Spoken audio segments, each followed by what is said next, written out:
Welcome to another fun-filled hashtag Football Friday edition of Second City Sports, the first for the month of November, right here in live and living color on Sports Zone Chicago, along with Miss Lakeena McGee, which is she.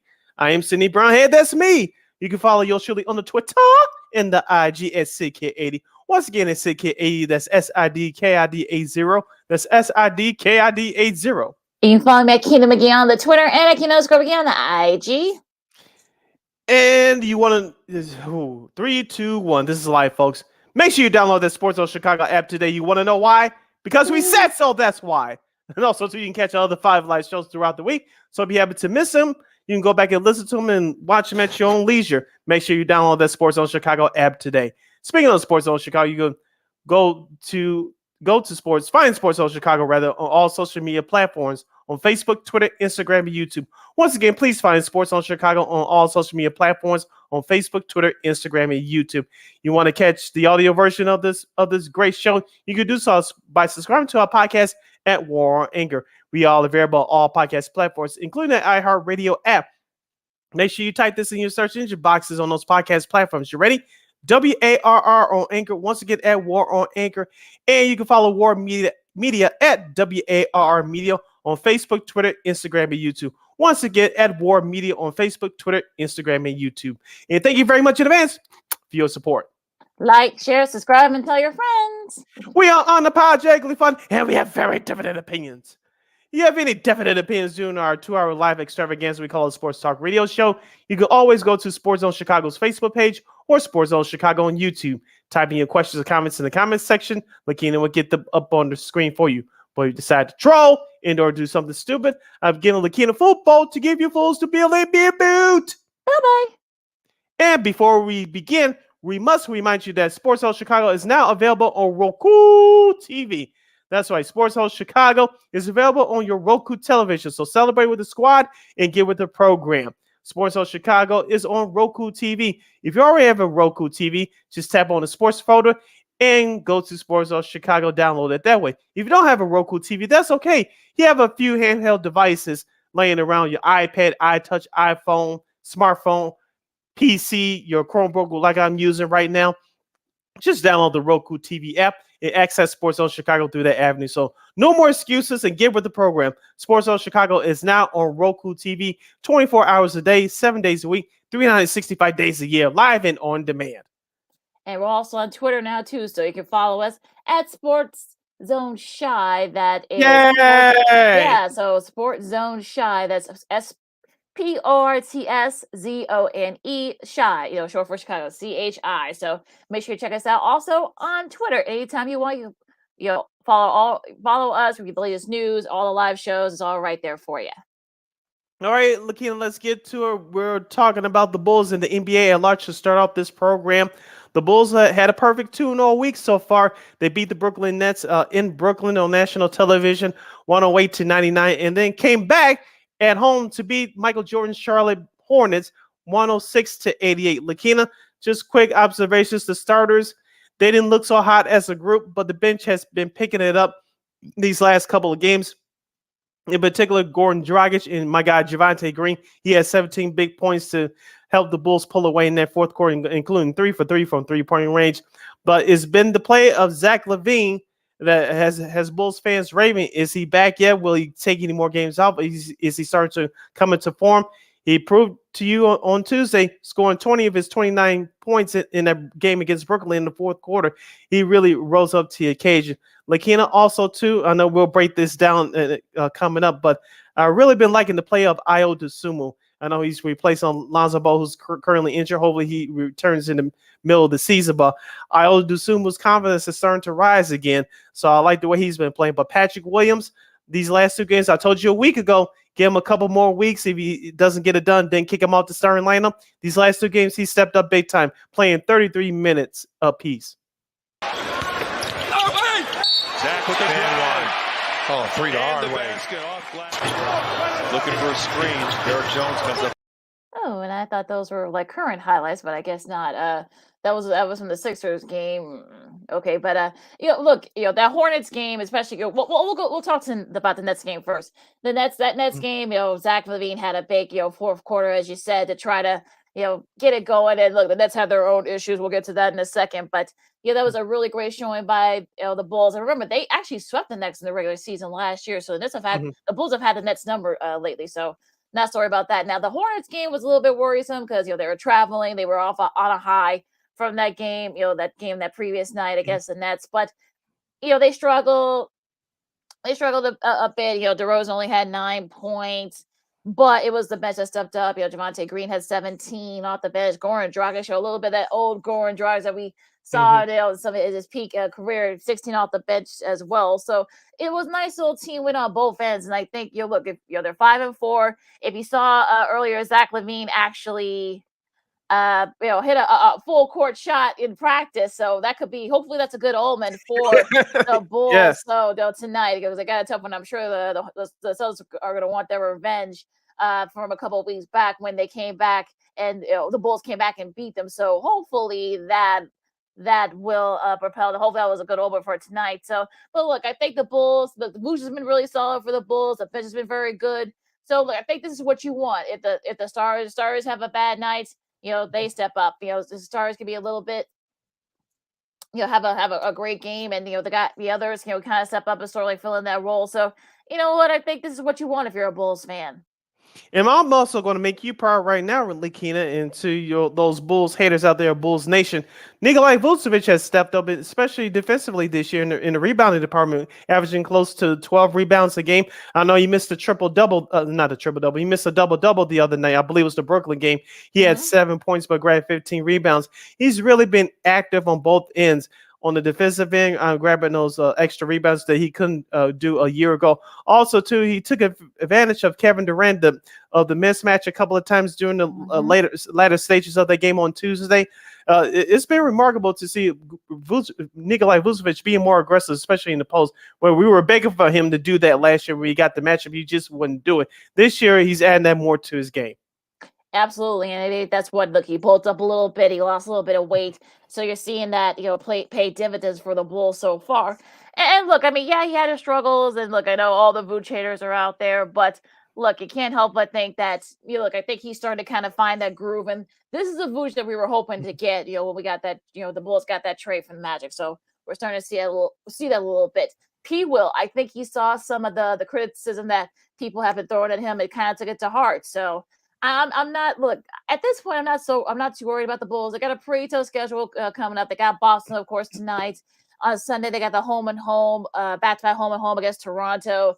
That should be interesting. Then they got the Pelicans on Wednesday, and then they also host Denver. So they got 3 pretty big, home games coming up, and then into the middle of next week. So I'm not too worried about the Bulls at this point. Look, they had a tough schedule to start. They've been pretty solid so far. So hopefully I can keep it going and perhaps maybe make a little bit of a run here.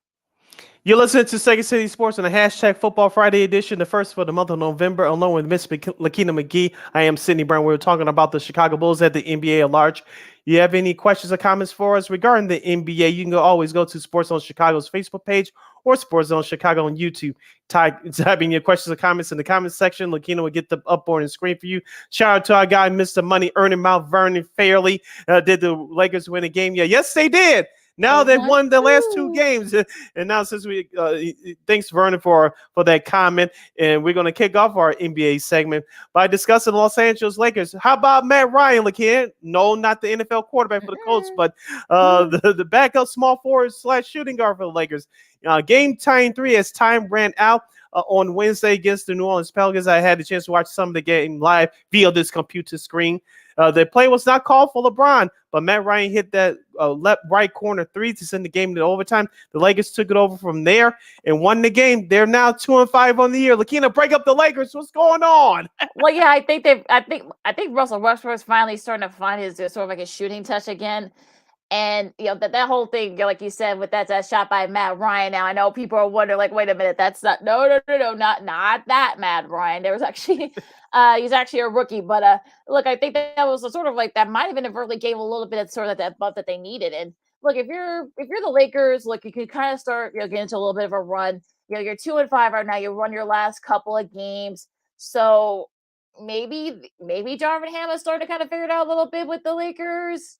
again, still got a ways to go, but we'll see. But look, that was actually a pretty good game from us on Sunday against the Pelicans. And look, the Pelicans had their chance to put that game away once they caught up to the Lakers, but they didn't do it. So that's a sort of an interesting a little pit there from that game. But yeah, look, if you're the Lakers, you kind of try to keep that momentum up going into the weekend. Yeah, shout out to our guy Bernard Moll Sr. Did you say finding his shooting touch? LOL. I'm assuming you're talking about Westbrook, but Westbrook has been doing fine these last couple of games coming off the bench. Well, like you said, we'll see what happens as the Lakers try to get back to 500. I know Anthony Davis is dealing with a minor back issue, but hopefully he'll stay healthy. He said he's going to play close to 82 games this year. We'll see about that. And the Lakers, of course, are now winners of their last 2 games. Lakeena, the Atlanta Hawks on Wednesday at MSG. Dejounte Murray, who was traded from San Antonio to the Hawks this offseason, dropped the career high 36 points in MSG as the Atlanta Hawks beat the New York Knicks 112-99. The Atlanta Hawks alone scored 32 points in that third quarter. Yeah, they can shoot, but like I said, and this has been sort of a thing with this Atlanta team. They depend on the three a little bit too much for my liking. So I still got my questions about Atlanta and their defense. Their defense has actually been pretty okay, but I think a lot of that is due to the Knicks struggling from the field. So that's how they were able to kind of pull that out.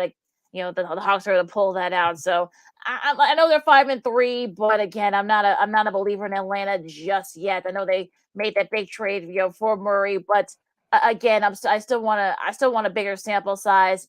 Utah got back to a little bit. They lose to Dallas 103-100. Luka, another 33 points for him. He's just racking them up. So that was actually ended up being a pretty good game. I saw some of that game via this computer, and a nice showing for them so far. Yeah, like you say, Dallas, they went to the Western Conference Finals last year. Jason King really turned that program around from the month of January on, and they starting to find that groove again. So hopefully they can keep it up as the days and weeks go on. I want to focusing back on the Eastern Conference and the Philadelphia 76ers. They drop a game at home to the Washington Wizards on Wednesday, 121-111. But that's not the story. The story is James Harden injured tendon in his right foot. He's going to be out at least a month.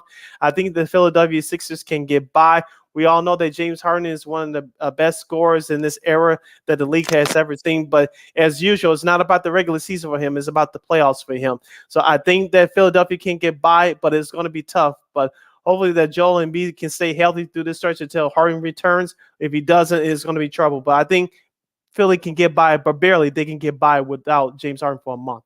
Basically, as long as Embiid doesn't get hurt, I think he's going to be the Sixers themselves is going to be fine. The Wizards look a little bit better than a lot of people realize, so we'll see if they can keep it up. So I'm not too worried about Philly. I know, hopefully Maxey can pick up the slack. Other guys on there can help Embiid out while Harden's gone. So hopefully that'll be the case there. Now, let's talk about the defending champions, Golden State.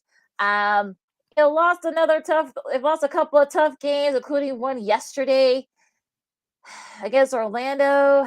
I mean, look, we had our girl Kyla Mills on. She's of course the co-host of Locked On Warriors podcast. She's not worried, and honestly, I'm not either. I mean, look, this is sort of similar to Philly. I mean, they're built for the postseason, so I'm not too worried. I mean, they've had their struggles. I know Steph's been struggling. I know some of the other guys have been struggling. Draymond has had his issues in Clay as well. So I'm not too worried about the Warriors right now. I mean, it's still a long way to go in the season. So I know Warriors fans are starting to freak out a little bit, but that I would kind of tell people to calm down a little bit here.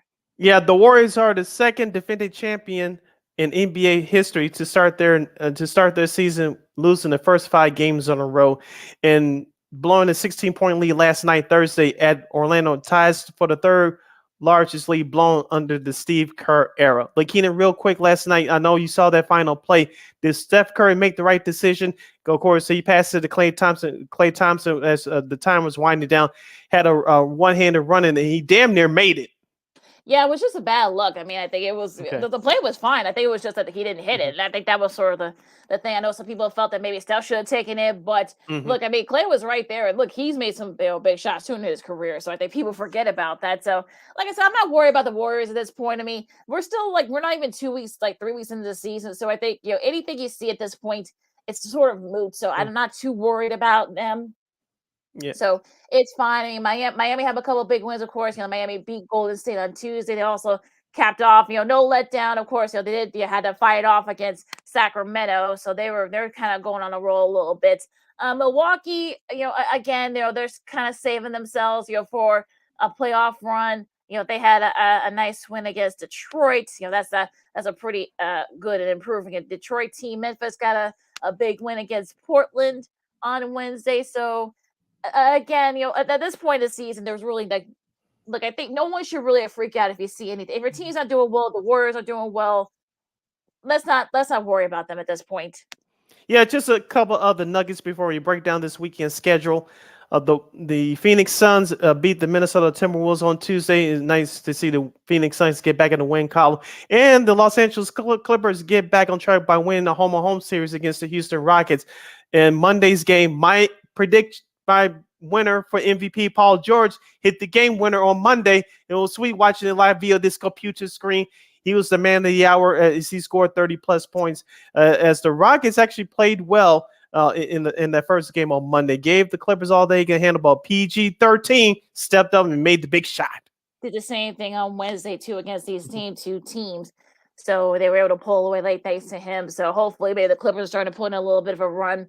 So I know Clippers fans were starting to kind of be a little scared, but like I said, at this point, I think they're starting to kind of turn around and they're still trying to figure things out. John Wall's still trying to find his way in this offense. So like I said, not too worried about it right now. But going into this weekend, because we're up against it, Cleveland and Detroit for tonight, Miami and Indiana at 6:00 as well. Knicks and Sixers, that should be an interesting one.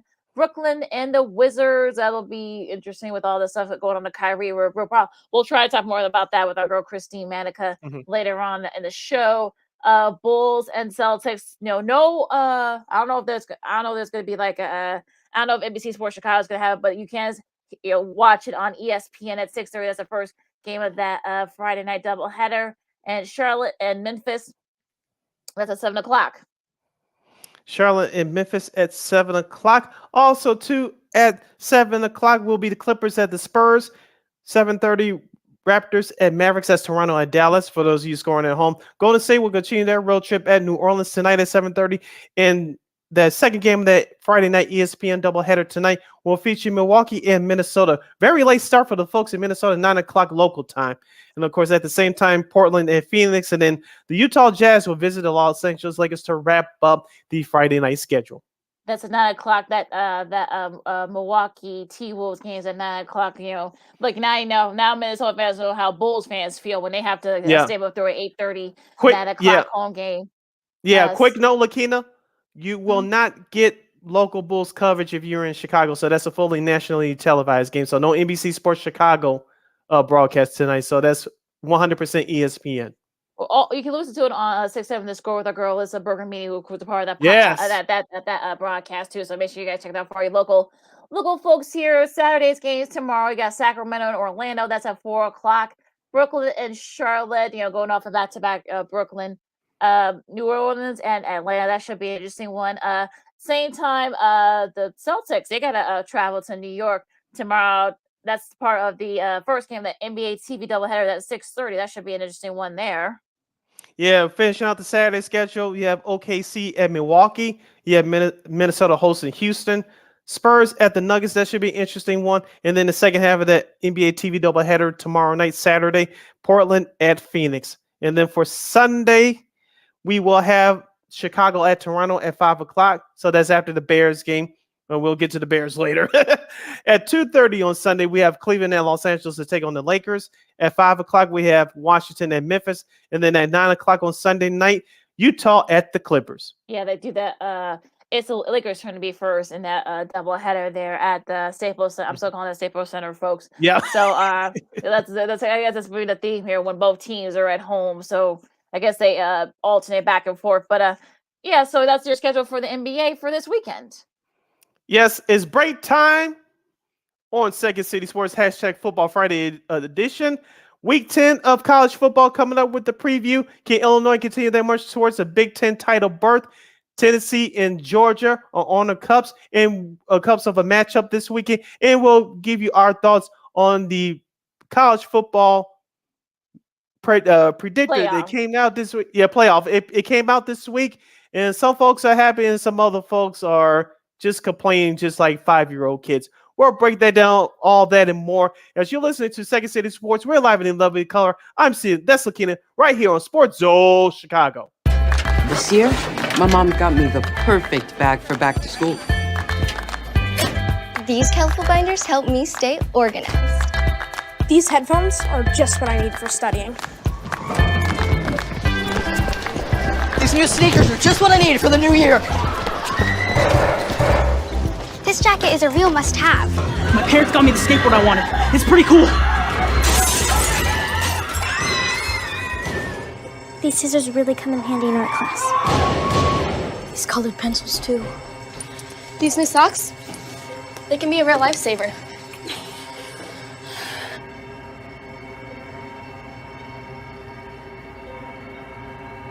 And I finally got my own phone to stay in touch with my mom.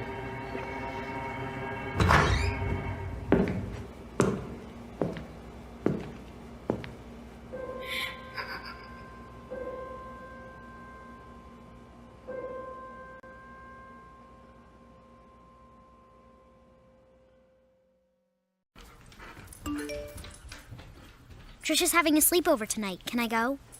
I wonder about Lucy's friends. What should I say?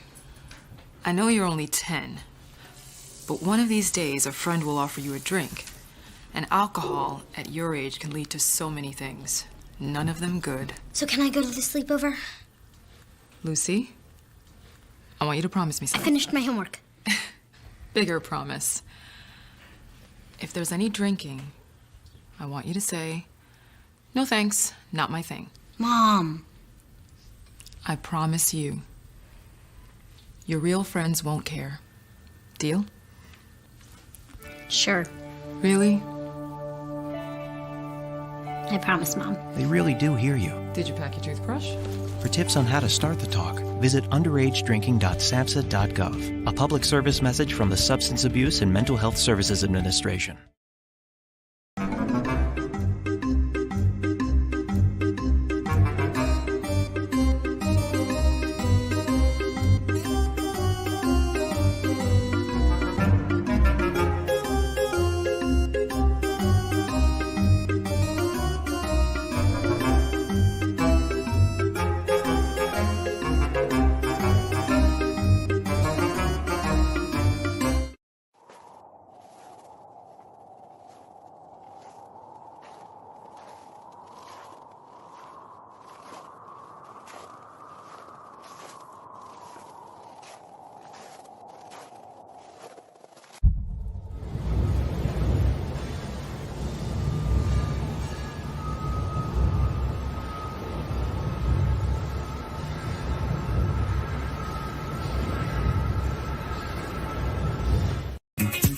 Hey, this is Dr. J, and I listen to Sean and Maya in the morning.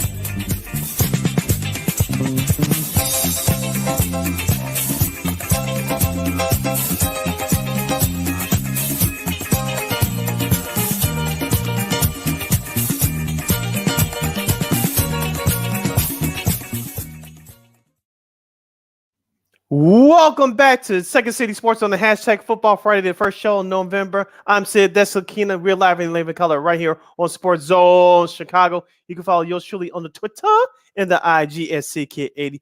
Once again, that's SidKid80. That's SIDKID80. SIDKID80. You follow me at Keena McGee on the Twitter and at Keena_McGee on the IG. You have any questions or comments for us during our now 90-minute extravaganza? We call it Sports Talk Radio Show. Go to Sports Zone Chicago's Facebook page or Sports Zone Chicago on YouTube. Type in your questions or comments in the comments section. Lakeena will get them up on the screen for you. We'll preview right now Week 10 from the world of college football, but a couple of scores from last night to pass from Tuesday night to pass along. Ball State gets by Kent State 27-20, while Ohio destroyed Buffalo 45-24. And then two games that took place on Wednesday. Bowling Green gets by Western Michigan 13-9, while Northern Illinois goes down to Central Michigan at home at Husky Stadium 35-22. And then from last night, Thursday, Coastal Carolina gets by Appalachian State by 7, 35-28, and Rice gets by UTEP 37-30. A couple of games to take note for tonight at 6 p.m. on CBS Sports Network. UMass versus UConn. Also at the same time on ESPN2, Duke will take a visit to Boston College. And at 9:30 p.m. on ESPN2, number 23 Oregon State, the Beavers will travel to Husky Stadium to face the Washington Huskies. Both teams are 3-2 in the Pac-12 play and 6-2 overall. Lakeena, we might have an upset alert in that Pac-12 game tonight. I know Washington is favored by 4, but I think they could beat Oregon State. I'm just saying. Well, it wouldn't be an upset though because they both have the same record, and Washington's right there in the top 25. I think they're right near the edge of that, so it really wouldn't be an upset if they would beat them. But it'll be interesting to see. It could be one of those defensive matchups, so it'll be interesting to see what happens there. Now going into tomorrow's games, you got Air Force and Army. That's at 10th for the Commander in Chief Trophy. That's the 10:30 a.m. on CBS. That's going to be down in Arlington, Texas. Then you got Ohio State and Northwestern. That's on ABC. Take Ohio State in the points. Ohio State, for those of you scoring at home, they're favored by 38. Next. Yeah, they might have to take the over there. Texas Tech and TCU for Big Noon Saturday at 11 a.m. TCU, I know they've been, playing very well. I know they're undefeated still, but, Texas Tech hoping to pull off the upset. They should be on upset alert. I'm talking about the Horned Frogs, so it'll be interesting to see what that defense can do to that Horned Frogs offense. North Carolina and Virginia, that's on ACC Network. Tulsa, they're at the top of the American Conference right now. They play Tulane, they play Tulsa, so that'll be an interesting game. It's on ESPNU. Let's see. Tulsa's record's at 3-5 at 7-1. Tulane is the green wave of Tulane, so it'll be interesting to see if Tulane. I think this is their first time being in the top 25 in a minute, so we'll see what they can do. I want to talk about that game. I know we're jumping ahead a little bit, but I want to talk about the 2:30 game between the Fighting Illini and Michigan State tomorrow from Champaign at 2:30. You can watch that game on the Big Ten Network. I'm trying to get up the lines for that game, but as we said last week, Lakeena, on this show, Illinois has a tough task coming up. Michigan State this week, I believe. Purdue next week before you go to the Big House to take on Michigan. I believe they could beat Michigan State. I think Illinois is favored by double digits, but I think it's going to be a closer game than what people expect. But if Chase Brown continues to have a stellar season, he needs to have a stellar performance against Michigan State. I know Michigan State's been struggling this year, and besides doing something stupid after their loss at the Big House last Saturday night. But if Illinois can continue to force turnovers defensively, they've been getting better every week, and Chase Brown keeps running that ball. I think Illinois has a shot at this one. I'm taking Illinois to win, but I think it's going to be closer than what people expect. I'm sure it'll be close, though. I think with Michigan State and Illinois, they always have their battles.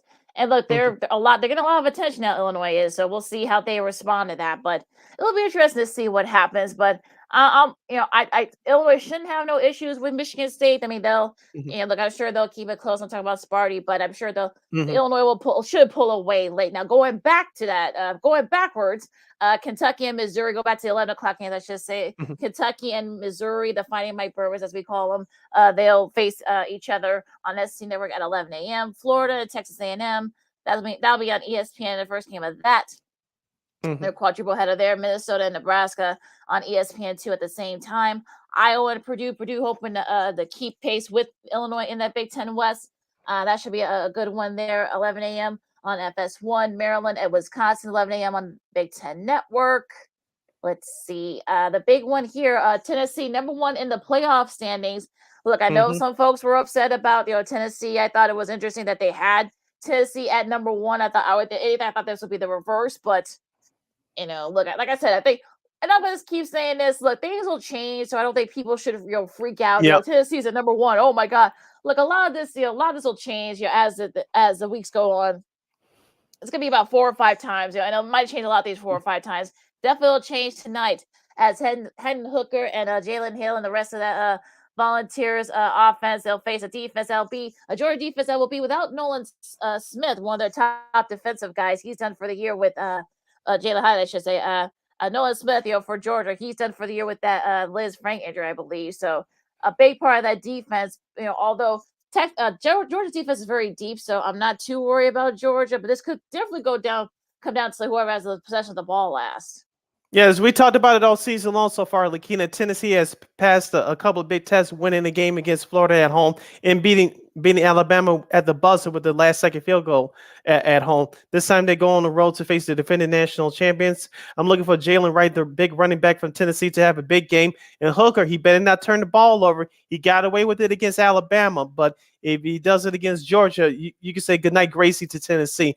I know UGA is favored by 8 points, but I think Tennessee can keep it close, but they got to play close to perfect football. Their defense for the Volunteers got to force Sean Bennett to throw a couple of interceptions. I know it's going to be tough, but it can be done. But Tennessee's going to have to play near perfect football. No stupid penalties. Yeah, Stetson Bennett there for Georgia. We'll see if they can slow him down. Talk about the Vols defense now. You know, Jalen Wright, and DeJohn Edwards for Georgia, the two running backs. Of course, Wright from Tennessee. This is going to be interesting. Sort of like the running game. Whose defense can slow down the running game? Who can make big plays? So this is definitely going to be about sort of like the big sort of thing. So I'm surprised this game isn't in prime time, but look, it is what it is. It's at 2:30 on CBS.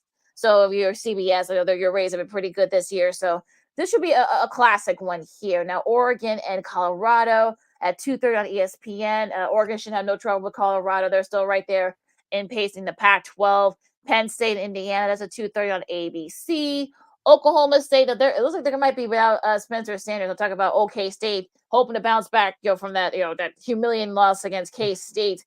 Kansas looks like they're going to get Jaden Daniels back, so that should definitely help Kansas and that offense, because they've lost 3 in a row since he's been gone. So, that should be interesting one there on FS1. Yeah, speaking of that game, Lakeena, Kansas is favored by a point, so they basically had to pick them. The over-under total for that game is at 63, so Vegas expects this game to be a high scoring game. And it might be. Look, you know how these Big 12 games are, so it could, like I said, it could be. I'm sure the Cowboys defense would love to kind of get that taste out of their mouth from that loss to K-State last week. So we're interested to see what happens there. Now, Syracuse and Pittsburgh, that's on ACC Network. That should be an interesting one. UCF hoping to bounce back from that loss to SMU. UCF hoping to build off the losses this night, I should say. They played Memphis at 2:30 on ESPN2. That should be a fun one there. That's an exciting UCF team still, so that should be a fun one. Washington State and Stanford, that's on the Pac-12 network.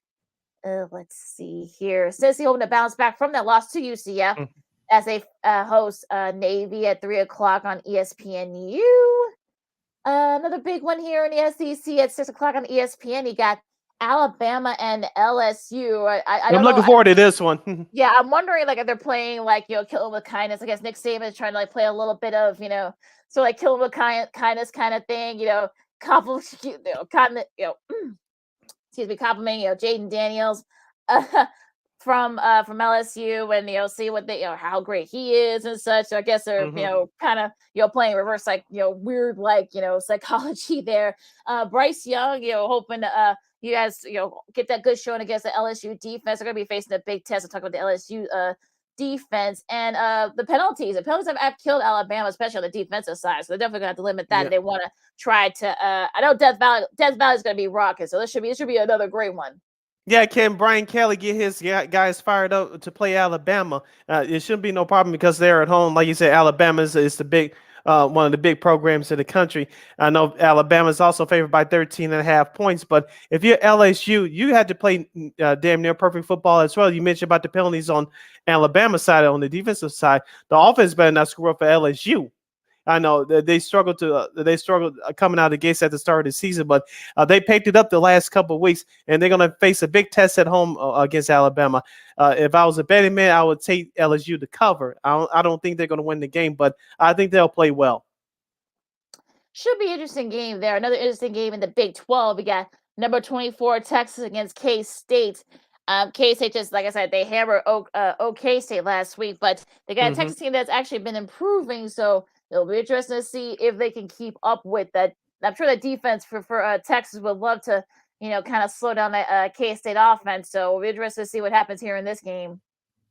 Yes, and also too on FS2 at 6 o'clock we have BYU against Boise State. BYU is 4-5. Boise State is at 6-2 on the year. Boise State is favored by 8 points at home. The over/under total is 54.5. I think you can expect a high scoring game in this one, correct? Yeah, probably. I mean, it could be like first to 40, I guess, with this game. So it'll be Mm-hmm. just to see whose defense, can step up in that game. So you can check that game on the FS2. UNLV and San Diego State, that's at 6 o'clock on CBS Sports Network. Houston and SMU, that's at 6 o'clock on the NFL Network.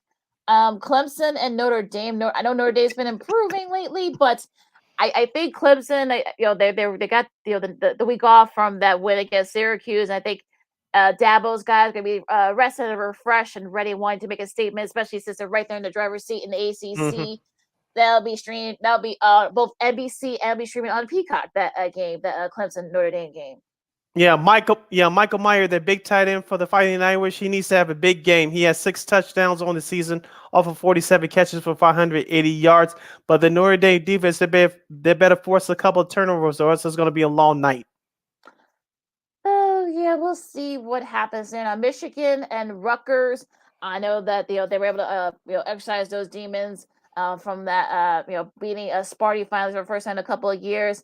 Rutgers is they've been okay. They haven't been great, but not saying they should be on upset alert. But I'm sure the folks in Piscataway, they're going to be rocking.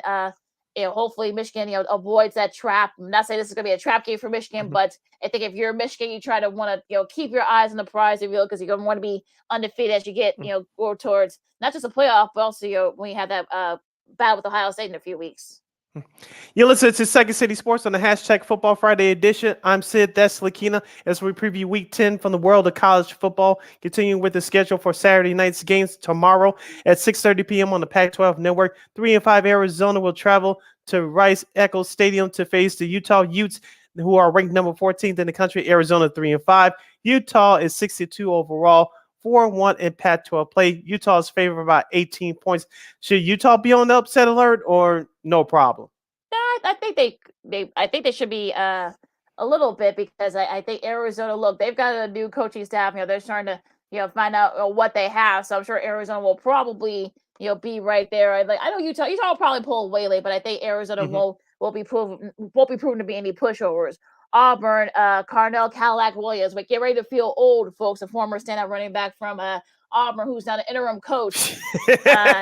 They'll face Mississippi State. That's at 6:30 on ESPN2. I know they're going to be talking about that a lot. South Carolina and Vandy. That's also going to be at 6:30 on the SEC Network. Florida State and Miami. That's the primetime game on ABC. Not a lot of hype for this, obviously, but of course because of Miami, their struggles on offense. Florida State's had their issues and such. They've had a couple of tough losses. I'm sure they're going to be talking about a lot of those old Florida State Miami games in the past, and those have been great games. But Wide right.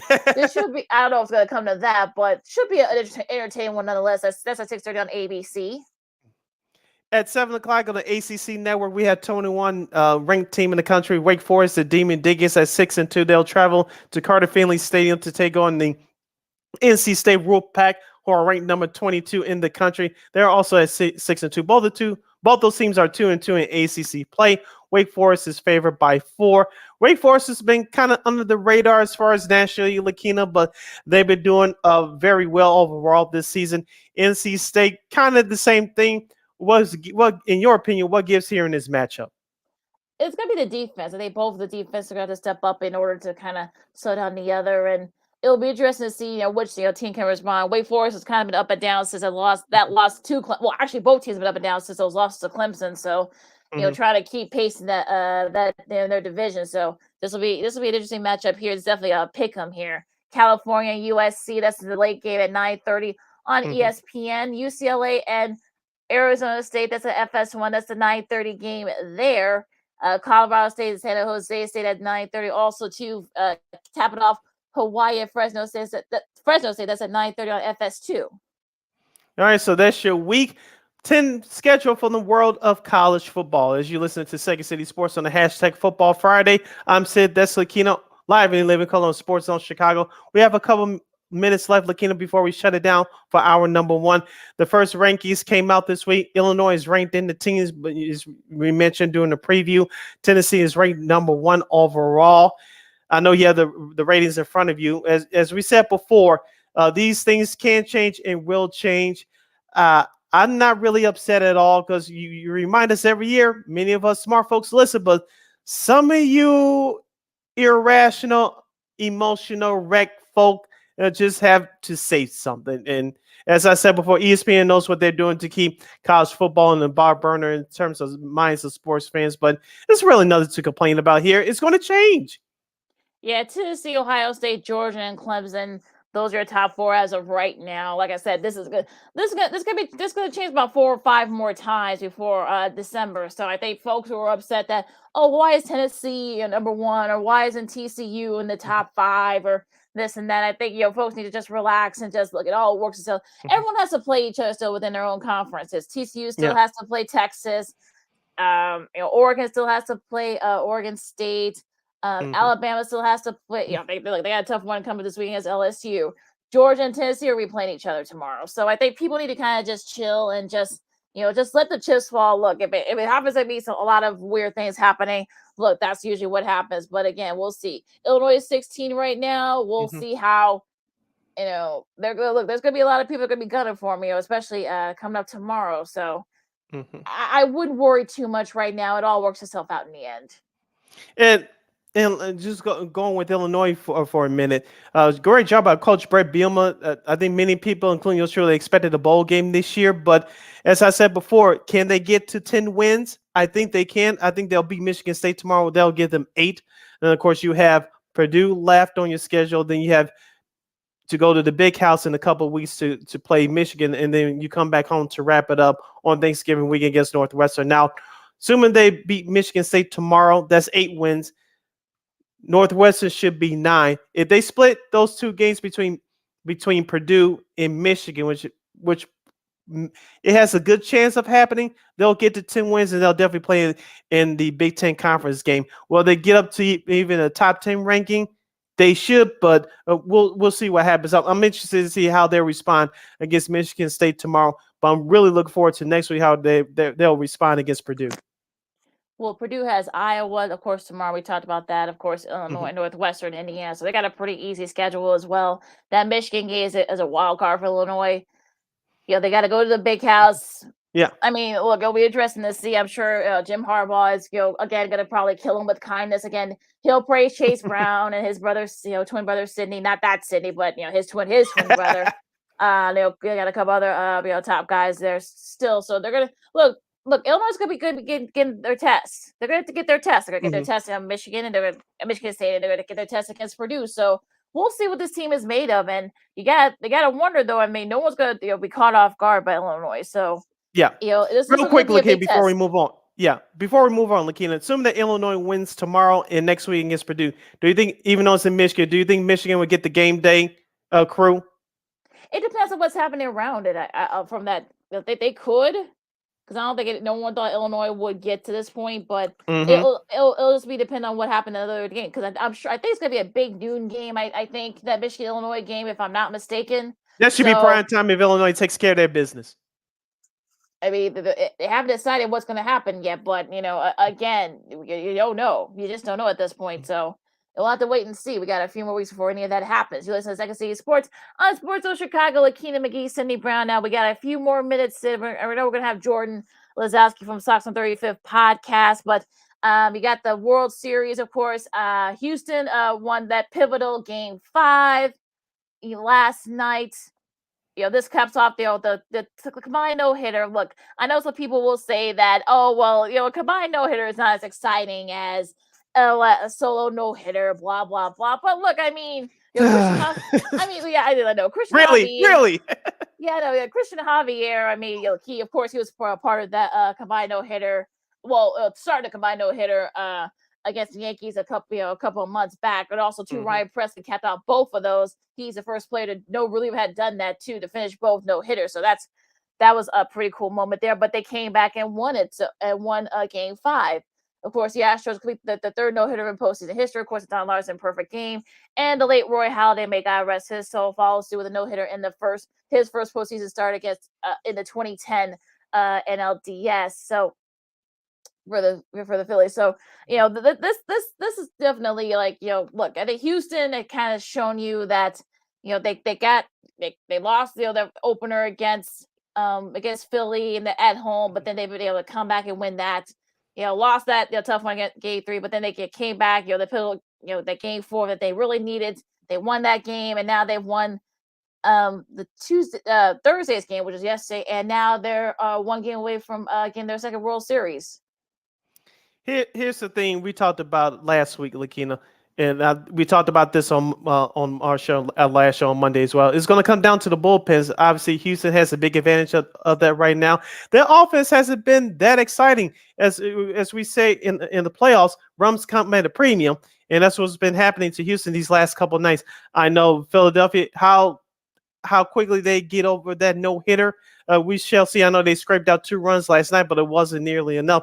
Now you go back to Houston in that Cracker Jack box in Minute Maid Park. Let's see if the Phillies offense can turn around. They need to turn it around and turn around in a hurry. It'll be Zach Wheeler against Framber Valdez. So, Zach Wheeler's going to have to step up big time and try to kind of tame that park. So, Minute Maid Park. So we know that it's definitely more pitcher friendly ballpark, Minute Maid Park, than Phillies ballpark. So it's going to be interesting to see, can Zach Wheeler use it to his advantage. If you're Valdez, your main thing is just to make sure you don't screw up and kind of keep giving your team chances to win.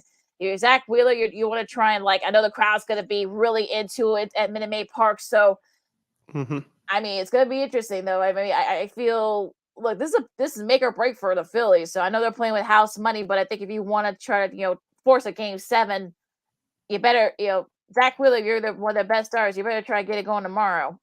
Yeah, Zach Wheeler, first pitch strikes, and the offense for Philadelphia jump on them early. And for Houston, just calm down. I know everybody's excited, but play within your game. Don't get outside yourself. And Houston can do that. They'll take on their first World Series since 2017. All right. You can catch both those games. Catch Game 6 tomorrow on the big Fox network, and also 2 Game 7 necessary. That will be on Sunday. So should be a fun one nonetheless. Now, our number 1's in the books. Our number 2 straight ahead, of course, the White Sox, if you saw yesterday, have a brand new manager. Yay, Pedro Grifol. So, we're going to have our buddy Jordan Lazowski from Sox 35th podcast talk about that. And, of course, our girl, Manika. Well, we got a lot to talk about with her from of course, our picks, the World Series, a lot of sports media stuff has happened. So much more talk about still. Lakeena McGee, Sydney Brown, Second City Sports on Sports Zone Chicago. Hour number 2 coming up right after this.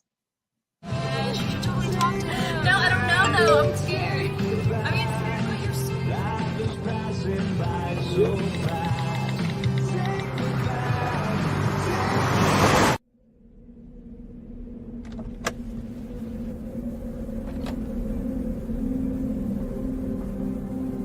Do you know that you're in my lane?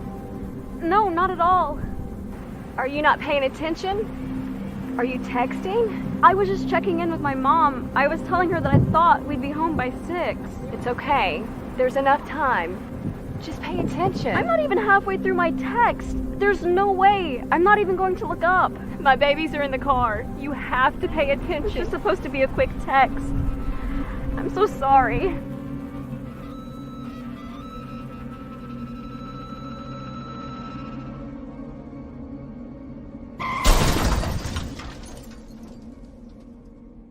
Hi, I'm Tom Brady, the director of DODEA. September is National Suicide Prevention and Awareness Month.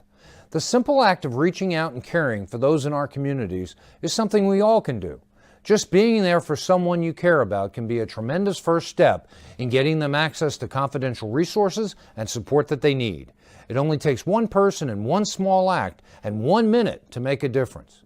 Let's make a difference.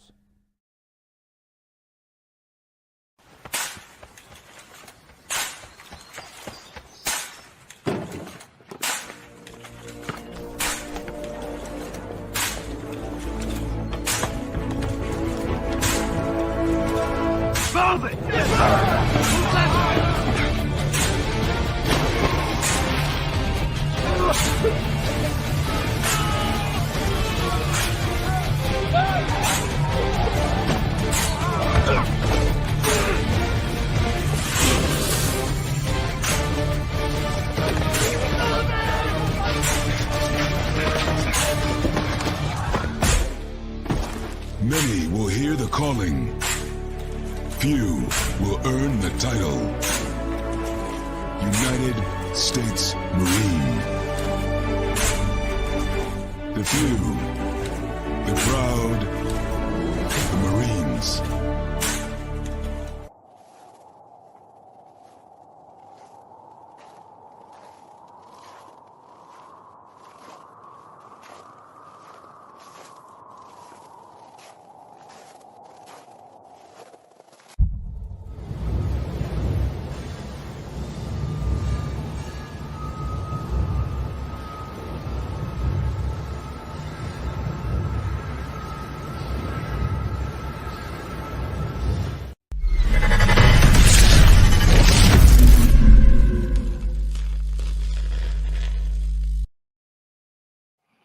Welcome back to hour number 2 of Second City Sports on the hashtag Football Friday edition, the first in the month of November. I'm Sid, that's Lakeena. You can follow yours truly on the Twitter and the IG at CK80. Once again, that's CK80, that's SIDKID80, that's SIDKID80.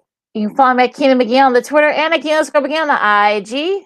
We have less than an hour left of this extravaganza we call a Sports Talk Radio Show. You have any questions or comments for us, especially for our next guest, you can always go to Sports Zone Chicago's Facebook page or Sports Zone Chicago on YouTube. Type in your questions or comments in the comments section. Lakeena will get them up on the screen for you.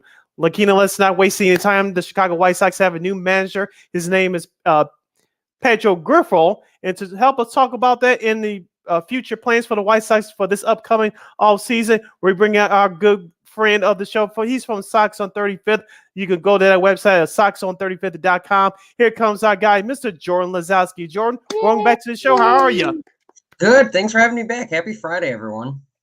Happy Friday to you as well.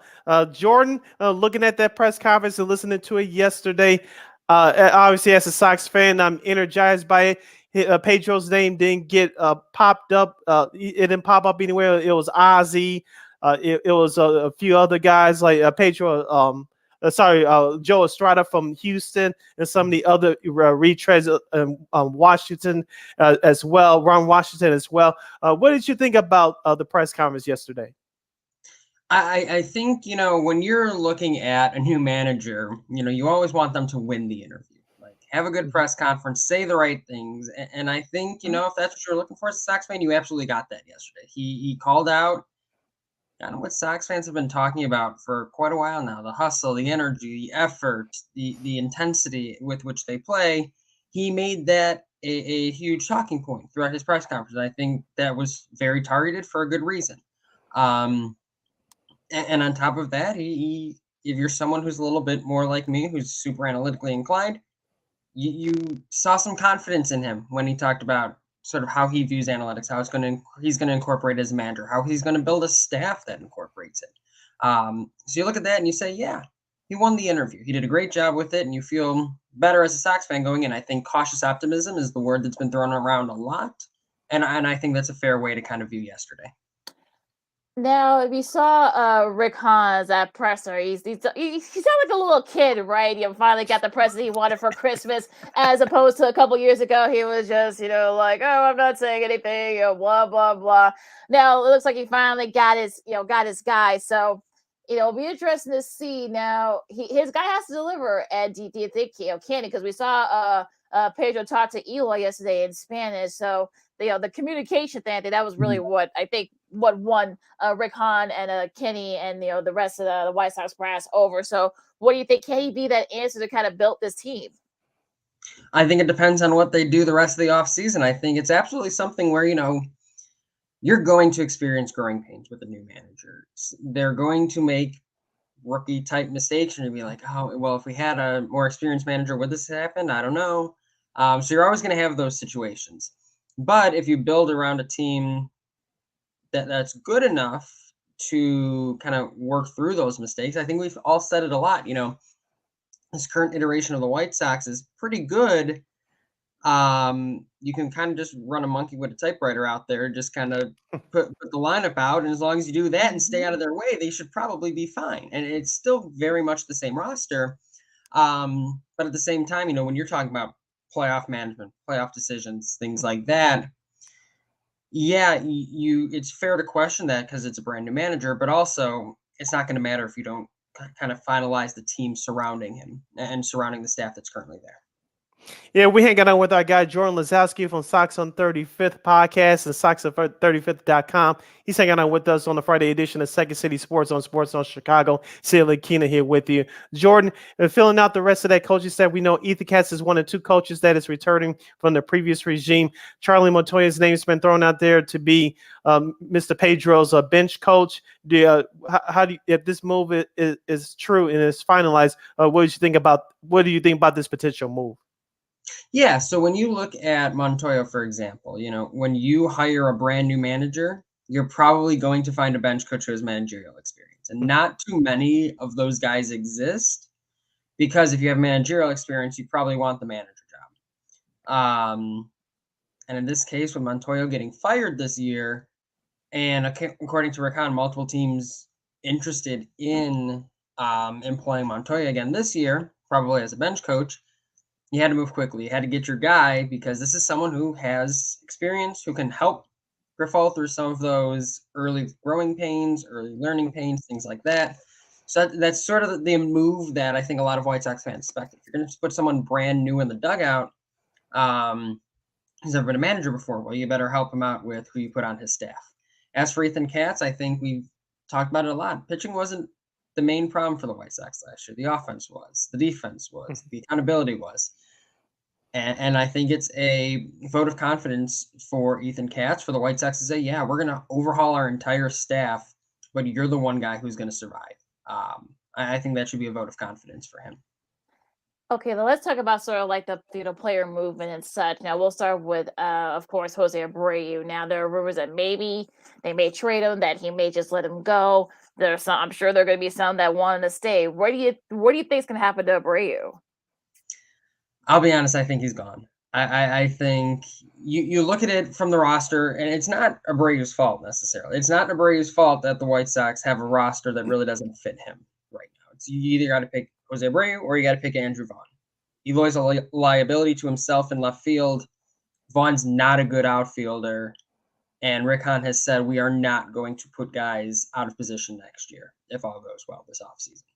So that kind of leaves either Vaughn or Abreu as the odd man out, and I do think that he's 36 now, maybe, or he's going into his age 36 season. Mm-hmm. He's getting up there. He doesn't have too many contracts left. He's going to want to go to a team that he feels like, yes, they are ready to win and compete, and I feel confident in that. And while the White Sox are ready to win and compete, do you feel more confident in a brand new manager and coaching staff overhaul?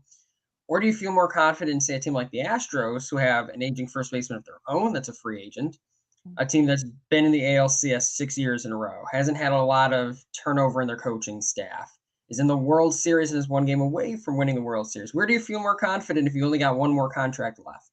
So, as much as fans want to keep Abreu, you also have to think about it from the perspective of, outside of loyalty, why would Abreu want to stay here if there's a sure bet elsewhere, especially as you're getting up there in age? If Abreu was 31, 32, I think it'd be a little bit different, but this is likely his last contract, if it's a multi-year one.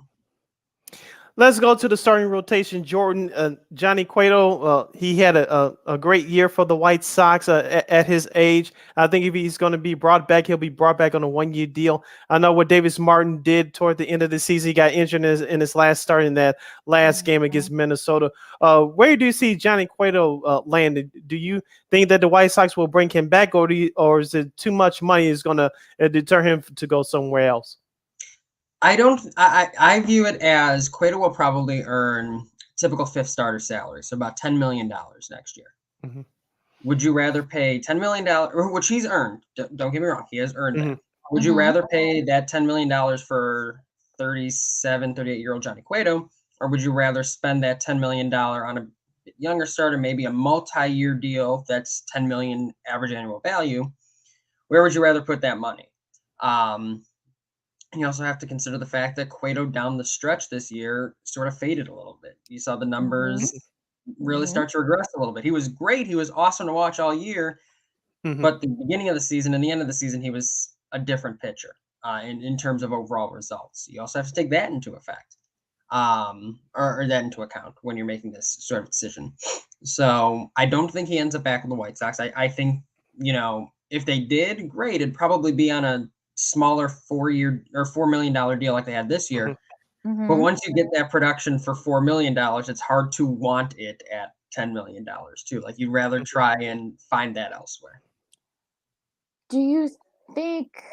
Now I'm trying to be this careful. So what big names do you think the Sox will try to go after? I know Correa's name has been brought up, perhaps that the Sox they may try to go for might be maybe another starter or a middle reliever they may go for. So what names are you hearing that could be somebody that the White Sox can pursue when the offseason officially really gets going? Yeah, I think in terms of free agents, one name that still comes around a lot is Michael Conforto. The reason being, he had to sit out a year for shoulder surgery. He's going to be someone who's going to have to take a 1-year prove-it deal. And with the White Sox probably going to say, Oscar Colas is our future in right field. We're going to put him there. AJ Pollock, assuming he picks up his option, is still going to need a platoon partner out in left field. So Conforto hitting from the left side, Pollock hitting from the right side. That's the sort of fit that makes sense on a 1-year deal, until you can kind of offload Pollock's salary and re-delegate those funds elsewhere into 2024. I think that's one name that's been super popular. Thankfully, not too much connection to relievers, simply because I don't think there's a spot for another reliever on this roster. But I think in terms of starting pitchers too, look at guys who are 3, 4, 5 type starters. Jameson Taillon.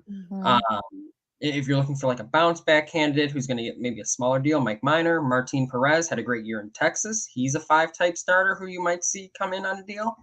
When you look at the White Sox, they're probably going to pick between a $10 to $15 million deal on an outfielder or a second baseman, and in addition to the starting pitching staff. So I like their options internally better at second base than I do in the outfield. So I think it's more likely they spend the money there. But I don't expect anything too drastic to happen in terms of some of the bigger name free agents. We heading down a home stretch with our guy Jordan Lazowski from Sox on 35th. He's hanging out with us right here on Second City Sports, the hashtag Football Friday edition. I'm Sid, that's Lakeena. We're live in the 11 color on Sports Zone Chicago. Jordan, you kind of teetered on my next question. I'll still ask you anyway. What can the Sox do to improve their bullpen? I know you have a couple of bad contracts as of now that they're returning in Joe Kelly and Kendall Graver, who really faded down and stretched the last 2 months of the year after having a great start to the year. Of course, Liam Hendricks is still good, but I saw some kinks in the arbor that I'm not predicting anything bad for him next year, but he's kind of been he was mortal a little bit this year, but he was still pretty good. Do you think the White Sox will make any drastic changes in the bullpen, or this is pretty much the same group we're going to see again next year? If they make a drastic change, it would have to probably be to trade Liam Hendricks. And the reason is, when you have a team that spends a lot of its money on the bullpen, but also doesn't get the necessary production from elsewhere on the team, it's hard to dedicate that much money to the bullpen if you need to go out and buy more production elsewhere. So Hendricks is the type of player who, teams that are looking for a top 2 closer in baseball, there are plenty of teams who are going to want that contract. And it's almost a luxury that the White Sox can't necessarily afford at this point right now. It's something where, if they get the bounce backs, maybe, but if they're going to do something drastic, it would probably be Hendricks. But you run the risk of Joe Kelly not doing well, Jake Diekman not doing well, Kendall Graveman not. You run that risk if the guys you leave left over don't bounce back. So that's why I think they maybe won't trade him. But if you're talking about something drastic, that's been an idea thrown out there by a lot of White Sox fans. Is this a luxury that we can't afford in Liam Hendricks, essentially? Where do you think the ceiling and the window for the White Sox is still open? Perhaps maybe be in contention for the division. If they make the necessary if they can make the necessary changes, are they still a favorite to win the AL Central next year? Yeah, they absolutely are. And the reason is, until that last 2-week stretch where it looked like the White Sox kind of just gave up once they lost that first game in the final Cleveland series, they were in it to the end. For as bad as last year was, they were in it till the last 2 weeks of the season when they kind of just gave up. Cleveland is not overpowering, so unless they add a lot, they're probably sitting around the same general team as this year. Minnesota is losing Correa likely, and they're kind of in a tough stretch where they kind of got to figure things out themselves. Kansas City and Detroit are still finishing off rebuilds.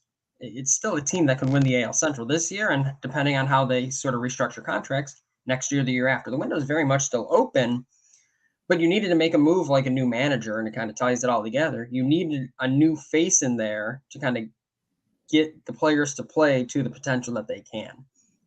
If the guys who are here and who are supposed to be the ones who are under contract till 2027, 2028, if those guys aren't producing, this is never going to work anyway. So they could sign Aaron Judge, but if Luis Robert and Eloy Jimenez are only playing 80 games, it's not going to matter at the end of the day. Your core that's here, that is still here through 2027, 2028, needs to be the ones producing. Last question from me, Jordan. Of course, during the press conference yesterday, Pedro Grifol talked about being an excellent communicator, playing with passion, playing for the White Sox uniform, playing for the fans. I know that he's kind of going to be I'll use this term loosely, a quote unquote, a miracle worker. For those listening back on our podcast, I'm using air quotes here. What do you think that he can get out of Yohan Moncada and Yasmani Grandal, assuming that both those guys will be here for next year? Mm-hmm. So actually in his extended media time yesterday, Pedro Grifol mentioned Moncada as someone he'd like to get back to someone who was taking 80 walks a year. So he's already seen, being in the AL Central kind of helps that, but he's already seen sort of what these players can be and kind of has a plan in place for them in terms of how to get them back. And I think it starts with, and it sounds like what the way he's kind of relying on it is using analytics to point out each player's strengths and get them back to those. Moncada's strength is one of them is his plate discipline. It drives some of us nuts sometimes, but it is a strength of his. Getting players to play to their strengths more,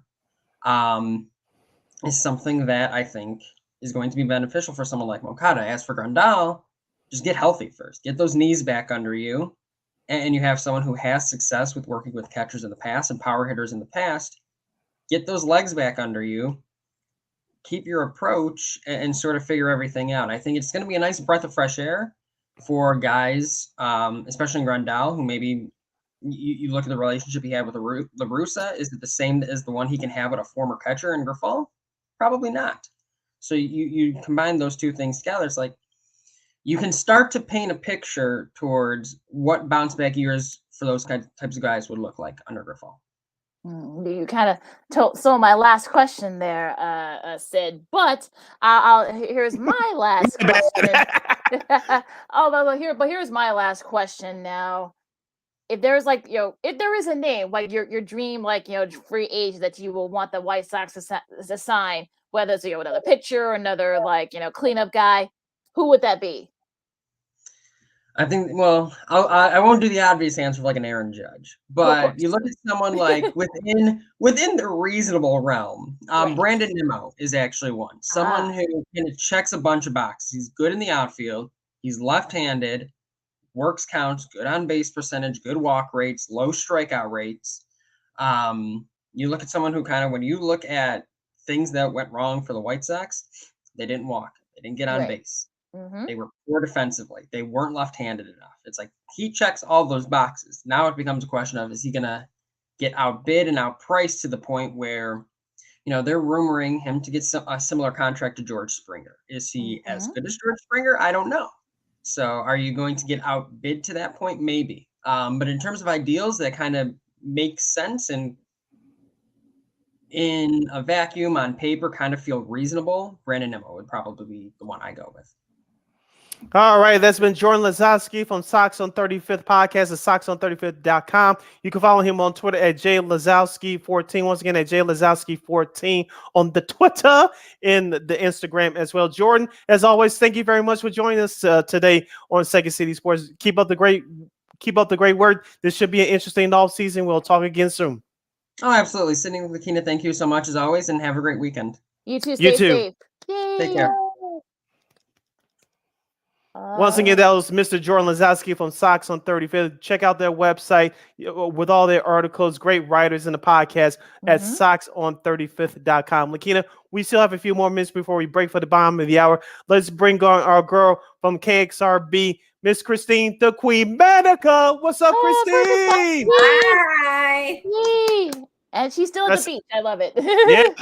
Right? Mentally. Yeah. Yes, of course. Yeah, so we just got to finish interviewing Jordan Lazowski from Sox on 35th. Of course, the White Sox introduced Pedro Grifol, the 42nd manager in White Sox history, yesterday at a press conference. Before we break down some of the stuff that we heard, what was your initial thoughts on the press conference yesterday? That it was great. I don't think it could have gone any better than what it did. I think I mentioned when they were, in the hunt and there were some names being thrown around, that I mentioned, I couldn't think of his name at the time, but I mentioned Pedro, and I said I would be pretty happy if the Sox got someone like him, and I'm glad that they did. He sounds like he's a very personable guy. He sounds like he really knows how to connect with the players already. I forget who he was FaceTiming yesterday that the White Sox Instagram showed, but he was already talking to the players, talking about, what are you doing? Are you putting in the work? Like, what can I do to help you improve, or what do you need from me, sort of thing. And he's a fairly young guy. I think he's 57, 56, something like that. So I think this was a great move by the White Sox, probably one of the better moves that they've done in a long time. So he makes me excited, Pedro. Yeah, some people are saying that he's kind of like the Mike Tomlin, I guess, a great communicator. I think that was Eloy. I think that was Eloy he was talking to on that video that they posted last night. But yeah, I think, look, you're only as good as your roster. You got, Rick Hahn. He was, I'm sure you saw the presser, Christine. Like, he looked like he had like a little kid. He got everything he wanted for Christmas. He finally got to hire his guy. Right? I mean, look, I think it's pretty obvious that Tony wasn't his first choice. So to see a reaction coming from Rick Hahn like that, it shows that I think they really did take the time to look for the right manager. Yeah, speaking of the White Sox, I don't know if you guys caught the interview. Lance Lynn was on Spiegels and Parkins on the score. Shout out to our guy Danny Parkins, looking a friend of the show back at our radio days. Yes. He was on, I believe, the day of, I think it was yesterday or Wednesday on 670 Score. And Parkins asked Lynn about what was the attitude in the clubhouse. And I don't know, to me, people paid attention to it. Well, from what Lance Lynn said, he said, I'm just paraphrasing here. You can't police the clubhouse in one way. You cannot treat everybody the same. In these modern times, you got to learn what each player's personalities are, what makes them tick. You can't police everybody the same way. I found that to be very interesting. And I think it just shows, again, what Pedro was doing with Eloy there, talking to him, really connecting with the players individually. I think they found the perfect guy to do that. Yeah, the thing is that can they produce on the field? I think that's going to be the thing because Jordan just said some of the names that they're being floated around. And yeah, the window is still there for the White Sox in the AL Central. Now they got the guy. Now he has to produce. So we'll be interested to see if he can produce. Yes. Go ahead, Christine. I was going to say, I hope so, because it's always at the beginning with these coaches that's like, okay, yeah, like this seems pretty promising. Or there are those occasions where it's like, I'm not really sure how I feel about this, but this is actually a good pick that I think Jerry got right and Rick Hahn got right. Yeah, just a couple of things before we move on. Looking at that press conference from Thursday, Rick Hahn, like you said, Lakeena, he was happy like a little boy getting his favorite toy or video game on Christmas Day. And I'm sure in the back of his mind that if I would have done this 2 years ago, I don't know if Pedro would have been my guy, but him or assuming to be the new bench coach, Charlie Montoya, who was fired early this year from Toronto. One of those two would have been my guy in 2020. Maybe Pedro or somebody else to his persona would have been my guy in 2020, not Tony La Russa. But it's going to be interesting to see how Pedro handles the media. We all going to find out together, because yesterday was a PR fest, and rightfully so. But I'm interested to see how Pedro is going to handle the criticism, because of like Jordan said in our interview, Lakeena, Pedro's going to make some first-year manager mistakes. Hopefully, talent, I think it will. They play together, can overcome that. And how he's going to handle the Chicago media. I don't know anything about Kansas City media, but Chicago media is tough and very different. So how he's going to handle that pressure. But I'm really also interested to see how much can he get out of the guys like Johan Moncada and Yasmani Grandal, two of the big names that there were disappointments. Both of them were injured. More Grandal, they were been injured. And if assuming, like I said, assuming that you keep Tim Anderson, how much he's going to be motivated, because he not only had injuries last year, he was going through other stuff off the field, which we won't get into. But how much he's going to get out of those guys, because all those guys are on they need to show up and show out next year. Christine. No, yeah. I mean, I had a thought. I was going through my thought process. Already. But, I think going back to your point, I remembered it. Going back to your point about what you said, La Russa, they picked him in 2020. You're not sure if Pedro would have been the right guy in 2020. I think for the time, it was right to have La Russa there. And here's why I'm saying that. The players really didn't have any sort of direct contact with La Russa because of COVID and because of the pandemic. And I think in a way they relied on each other in a sense to keep them motivated, to keep them, eventually getting in the postseason in 2020. And I think once the pandemic kind of slowed down a little bit, you were getting more of that interaction with Tony. And I think that's when the players started to see, okay, this is a different coach than what we had last year. So I think at the time it was the right choice, but now it's definitely looking like a better direction.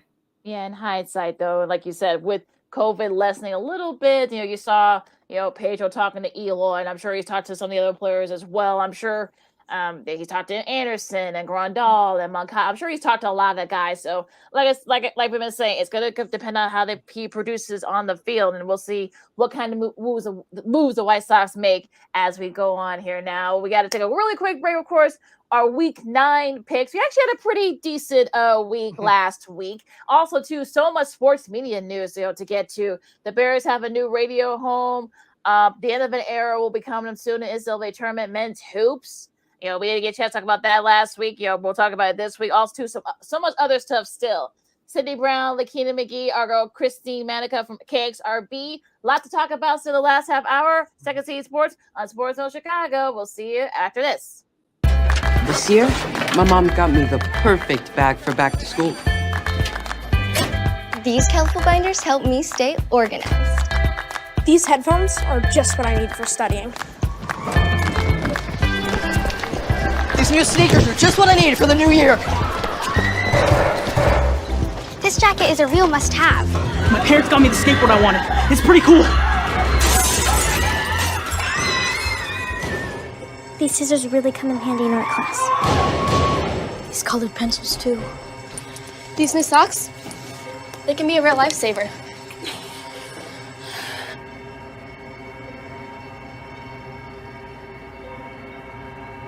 And I finally got my own phone to stay in touch with my mom.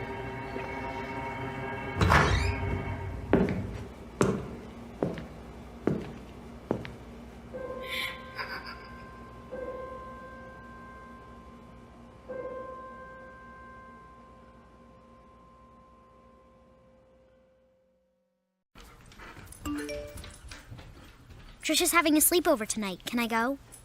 I wonder about Lucy's friends. What should I say? I know you're only 10, but one of these days a friend will offer you a drink.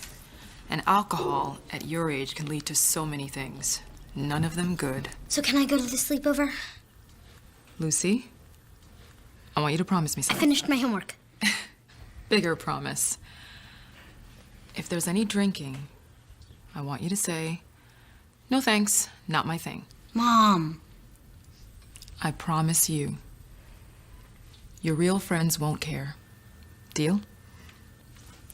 Sure. Really? I promise, Mom. They really do hear you. Did you pack your toothbrush? For tips on how to start the talk, visit underagedrinking.samhsa.gov. A public service message from the Substance Abuse and Mental Health Services Administration.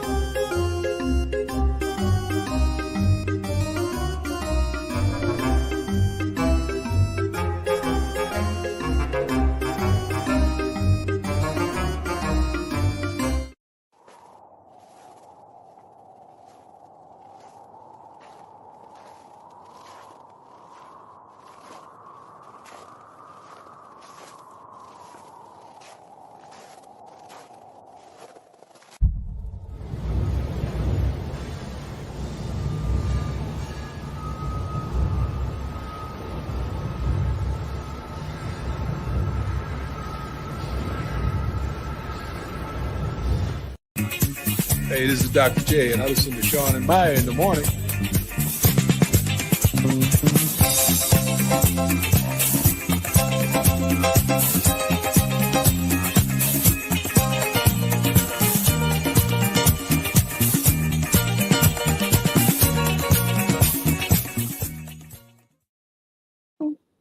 That music.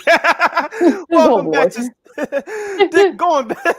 welcome back to Second City Sports on the hashtag Football Friday edition, the last segment for the show for today and last segment for the week. I am Sydney Brown along with Miss Lakeena McGee and Miss Christine Manika from KXRB Radio in Sioux Falls, South Dakota. You can follow yours truly on the Twitter and the IG at CK80. Once again, at CK80, that's SIDKID80, SIDKID80. You can follow me at Lakeena McGee on the Twitter and at Lakeena_McGee on the IG.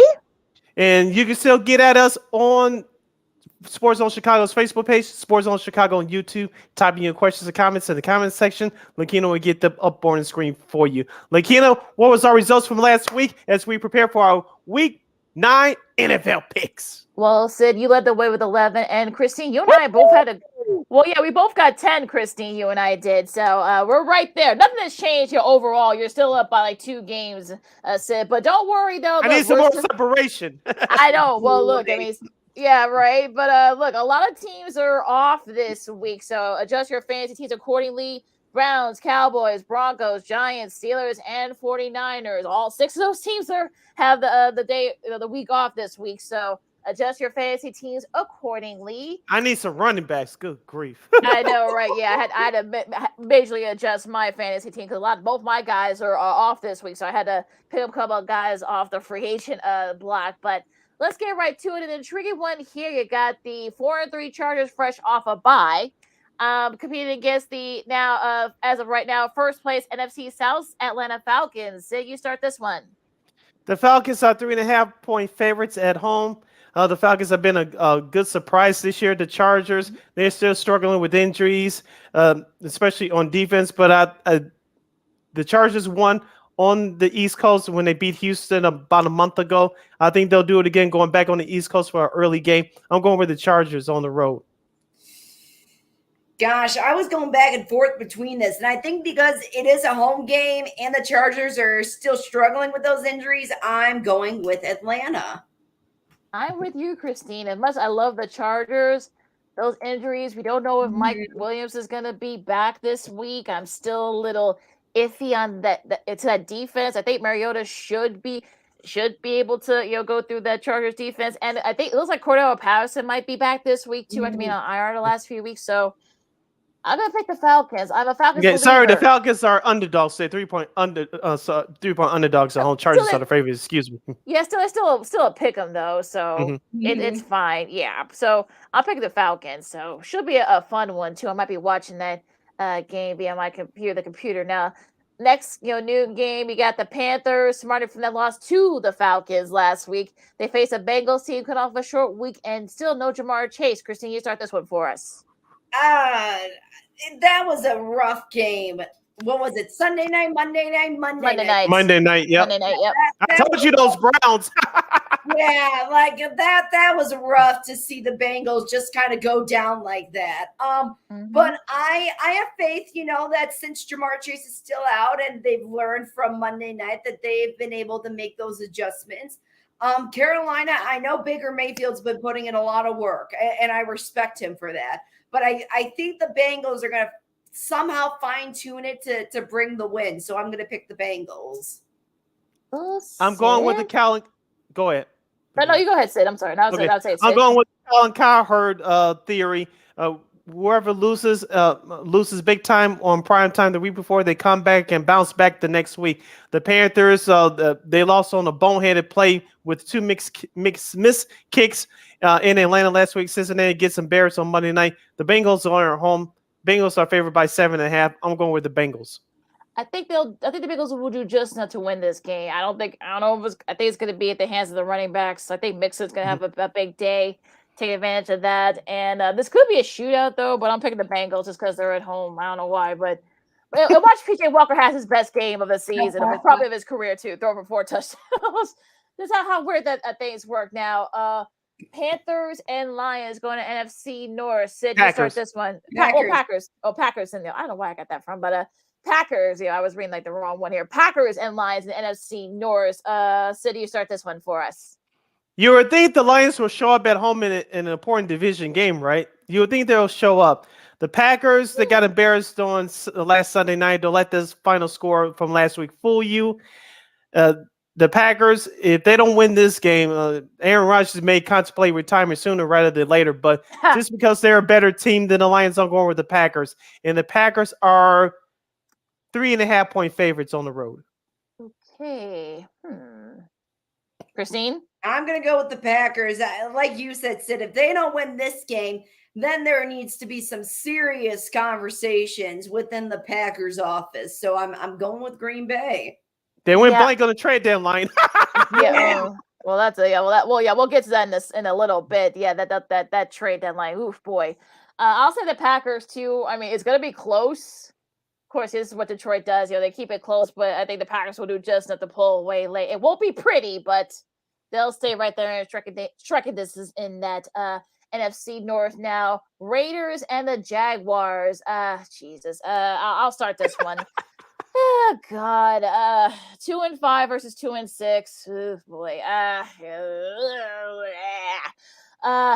You gotta hope they'll have a better effort. The Raiders will, as opposed to last week. Mm-hmm. I hope. But I'm picking the Jags. I don't know why, but I'm picking the Jaguars. The Raiders disappointed me last week, and I hope they don't disappoint me this week. I'm picking the Raiders. Lesser of two evils. You may be right, Christine. I'm going with the Jaguars. The Raiders are 1.5 favorite on the road, so it's basically at a pickup. I'm going with Jacksonville. Hopefully, this is the start of them turning around, winning close games. Right now, they're 0-6 on the season with the final score with 6 points or less. So Jacksonville has to turn it around. So I'm going with. Oh boy. 3-4-1 Colts against the 4-4 Patriots, and Jonathan Taylor looks like he is out. He's out for the Colts. Patriots showed a little bit of fight last week against the Jets. The Colts, I have no clue what they're doing. Sam Ellinger didn't have a bad start, but he didn't have a great one either. I'm picking the Patriots. I don't know what the line is, but I guess you push it, I guess. But I'm picking the Patriots. The Patriots are favored by 5.5 at home. I'm taking the Patriots, and Bill Belichick might drop. I'm gonna go with the Patriots too. We don't know what's happening with the Colts right now at the moment. They could be in the middle of a straight up rebuild in the middle of the season. So who knows what they're doing? Congrats to Bill Belichick, by the way, for his 325th win. Mm-hmm. That's an accomplishment. So Patriots for this one. All right. Bills and Jets. Interesting one here in the AFC East. Christine, you start this one. Well, my Buffalo Bills beat the Packers on Sunday night, and I was living in it like every other Bears fan was. I'm gonna keep it going here and pick the Bills for this week. The Bills usually lose games like this once or twice a year. They usually struggle in New York against the Jets. Of course, the Jets are 12-point underdogs at home. If I were you, I would take the Jets at the points. But with that being said, we pick up winners on this show. So I'm going with Christine Buffalo. I'm making a sweep. I'm picking Buffalo. I think the Jets, a couple of their guys are still hurt, and look, Tre'Davious White, it looks like he's going to be back and have his first start of the season. I know he's going to probably have a big game as well. Zach Wilson has to tame the interceptions. That's what killed them against the Patriots last week. So I told you the Patriots are going to beat those Jets. They're gonna be they're gonna be gunning for him too. That secondary. I know they're itchy for interception. So Zach Wilson is reaching that Justin Fields status when it comes to interceptions. Right. Yeah. So I'm picking the Bills too. Keeping a sweep here. An intriguing one here to finish off the noon games. You got the Vikings and the Commanders. I'll start this one. This could be a trap game for the Vikings. I know the Commanders, their defense has actually been okay. Not great, but they've been okay. Taylor Heineke has not made any big mistakes, but I'm sure the Vikings defense, I think they know that they're kind of in the driver's seat. I know some people don't buy them at 6-1. I think this could be a good kind of like, let's get this going here. So it'll be close, and I might regret this on next week, but I'm picking the Vikings, but a close one though, and a very close one. I'm going with the Vikings too. I've been saying it all season. They have the line, they have the wide receiver, they have the running back, the coach, the manager. They just sometimes have a quarterback. That's their issue right now. I'm going to pick the Vikings over the soon-to-be owned Commanders by either Jeff Bezos or Jay-Z, if you didn't hear that one today. Okay, or maybe even Byron Allen too. Right. Yeah, he owns the Weather Channel, so yep, you get a weather report on the field. Right, exactly. With that being said, the Vikings are favored by 3.5 points on the road. Taylor Heineke has saved, as of right now, Ron Rivera's job. Carson Wentz, Christine's favorite guy to hate, is on the shelf. You don't want to see anybody get hurt. But I'm going to hop on that Washington train. I think they'll get over 500. I'm going with Washington in upset, only because they're at home. Because Minnesota got away with the one last week. I don't know if they can get away with the one on Sunday. Yeah, I would be surprised if that happens. But we're already in the 3:00 games. Because, like I said, only two of them bad NFL, bad. Well, and look, unfortunately, here in Chicago, we're going to get this one. You got the Seahawks and the Cardinals at 3:05. Christine, you start this one for us. I want to see who you think. I was going to go Arizona. But Seattle has been surprising the heck out of a lot of people, and I don't know why. So this is my pick. It could either be an upset or whatever you want to call it. Seattle, I'm picking. Well, yeah, they already won one a few weeks back, so yeah. I think Arizona has revenge on their minds. They're 2-point favorites at home. That means a whole lot of people are still picking Seattle. If you're a home favorite, you should get 3. Arizona's getting 2, so there's still a lot of money being paid for Seattle. As you mentioned, Christine, they've been one of the best surprise teams in the league this year. I think only because they're home. I'm going with Arizona.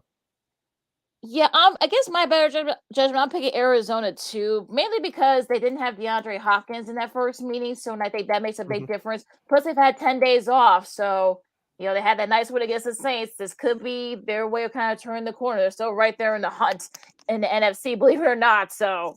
Should be interesting though. Should be entertaining though. Still, I'll definitely be checking out that game. And this will be the other game that we'll be checking out. Of course, CBS has the doubleheader this week.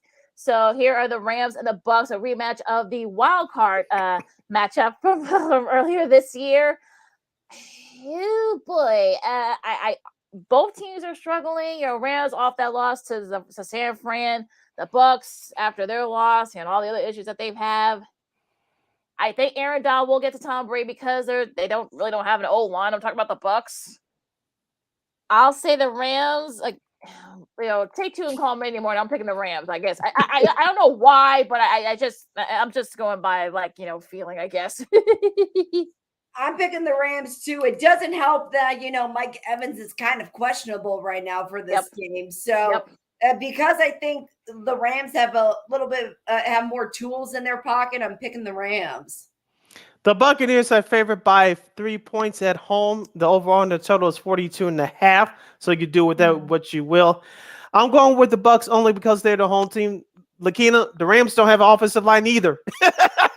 So what gives, like Christine said in one of the earlier games, is really picking the best of two evils, if that makes any sense. So Tom Brady has had enough time to do whatever he has to do, clear his mind, and get back to focusing on his team. So only because they're home, I'm going with the Buccaneers. This could be even though we still have a long way to go. This could be an elimination game. Whoever loses this game probably won't make the playoffs. The Rams are defending champs, and of course, Tampa Bay, they have Super Bowl aspirations, and whoever loses this game probably won't make the playoffs. Yeah, I mean, this could be very interesting, though, nonetheless. But, look, I'm sure Tony Romo will be praising both Matt Stafford and Tom Brady. That'll never end. So, should be interesting, though, nonetheless. A good one here on Sunday night. You've got the Titans and the Chiefs. Christine, you start this one. I'm going with the Chiefs. This is kind of an easier Sunday night one for me to pick. I think just because Kansas City has been playing really well in the last couple of weeks, but who knows? They have their weeks where they just fall apart for whatever reason. But I think this is going to be a good game for both teams. But I'm picking Kansas City. They're at home too. Kansas City is favored by 12.5 points. Lakeena, is Malik Willis starting? What you talking about, Willis? Is Malik Willis starting for the Titans, or is Ryan Tannehill? Yeah, there's been an update. Vrabel said Tannehill's probable, so okay, we might not have a final say whether or not Tannehill's going to play, probably till like maybe early Sunday. Okay, well, regardless, Kansas City should win this ball game. I'm gonna step out. I feel like the Titans now. I don't know, for some reason. I feel like if they give the ball to Derrick Henry and just whoever it's, whether it's Willis or Tannehill, I think just let him go to town. It's gonna be hard to slow him down, and that front seven is still questionable for the Chiefs, I should say. So I'm picking the upset. I'm picking the Titans. I don't know why, but I feel like I think there's. Should be interesting here. Now, a pretty decent one here on Monday night. You got the Ravens and the Saints. Sid, you start this one. Baltimore is a 2.5 point favorite on the road. Baltimore, as we said, Lakeena, on our last show, their schedule should be pretty easy from here on out, at least for the remaining few weeks, as they take control of the AFC North, especially with the injury to Jamar Chase for the Cincinnati Bengals. New Orleans, they still been up and down. They had a dominant performance against the Raiders at home last week. I think that's going to come to an end. I'm going with Baltimore on the road. Okay, I'm going with Baltimore too, especially now that Roquan Smith got what he wanted. He's on another team. He might as well be with the Ravens, right? So I'm gonna pick the Ravens. Yeah, I'm picking the Ravens too. I know Bateman's gone for the year with that Liz Frank injury, but it looks like Deshaun Jackson will get the start. So this isn't his first rodeo. I know he's got to still feel like he has a lot to prove. And plus, the defense, Roquan should give him that extra oomph, that front seven, which they desperately need.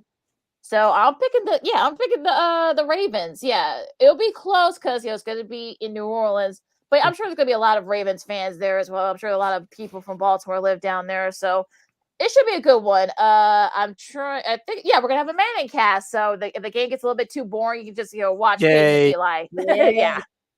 And that's it. Those are your picks. Yeah. The Bears. The Bears.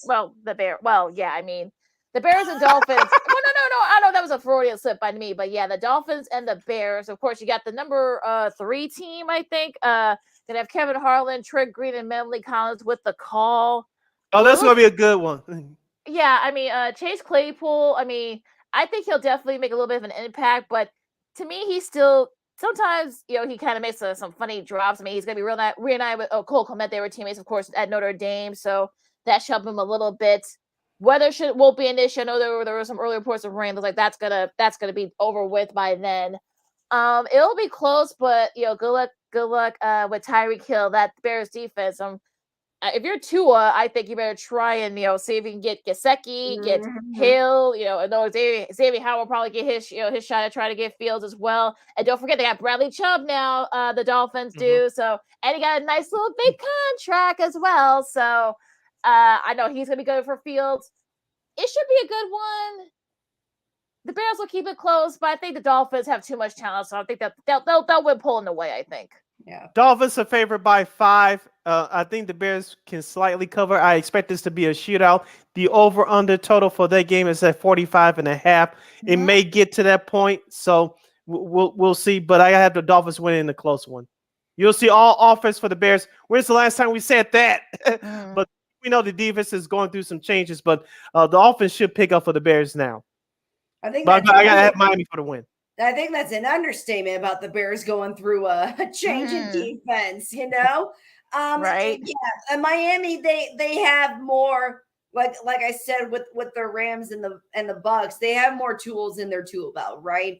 And why the Bears do what they do, it baffles me, absolutely baffles me.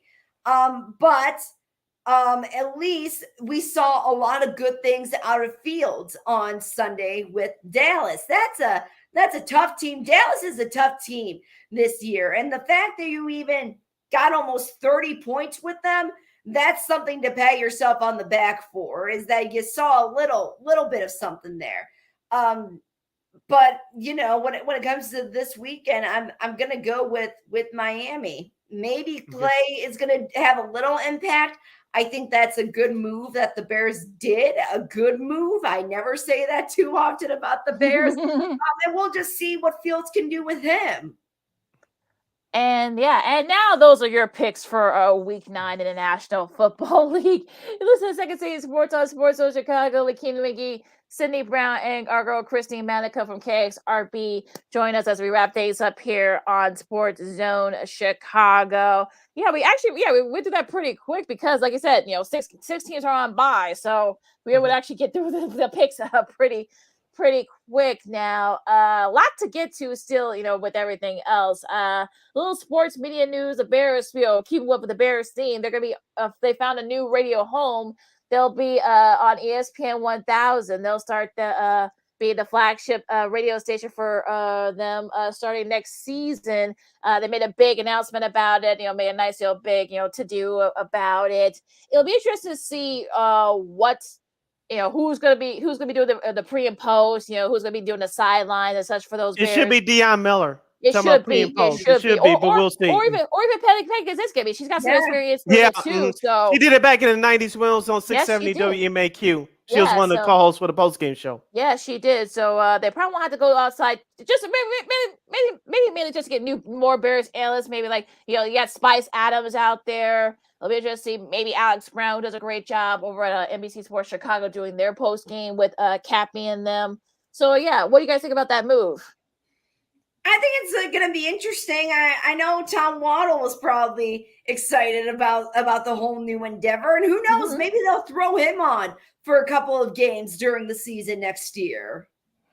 Yeah, a couple of things here. I like Tom Thayer and Jeff Joniak calling the action. Hopefully they keep those two. I actually met Tom Thayer a couple of years ago. Great guy. He of course, he's from the 85 Bears and great offensive lineman, and he's been doing my mom knows him very well. Yeah, he's been doing games on the radio since 1997. So I hope they keep those two. As far as the post-game shows go, I hope they pick Deion Miller, but we still have a long way to go with that. But here's the thing about competition, especially in this town for sports radio. The 670 Score has the Bulls and the Cubs. Now now ESPN 1000 has the White Sox in the in the charter franchise, football franchise in the Chicago Bears.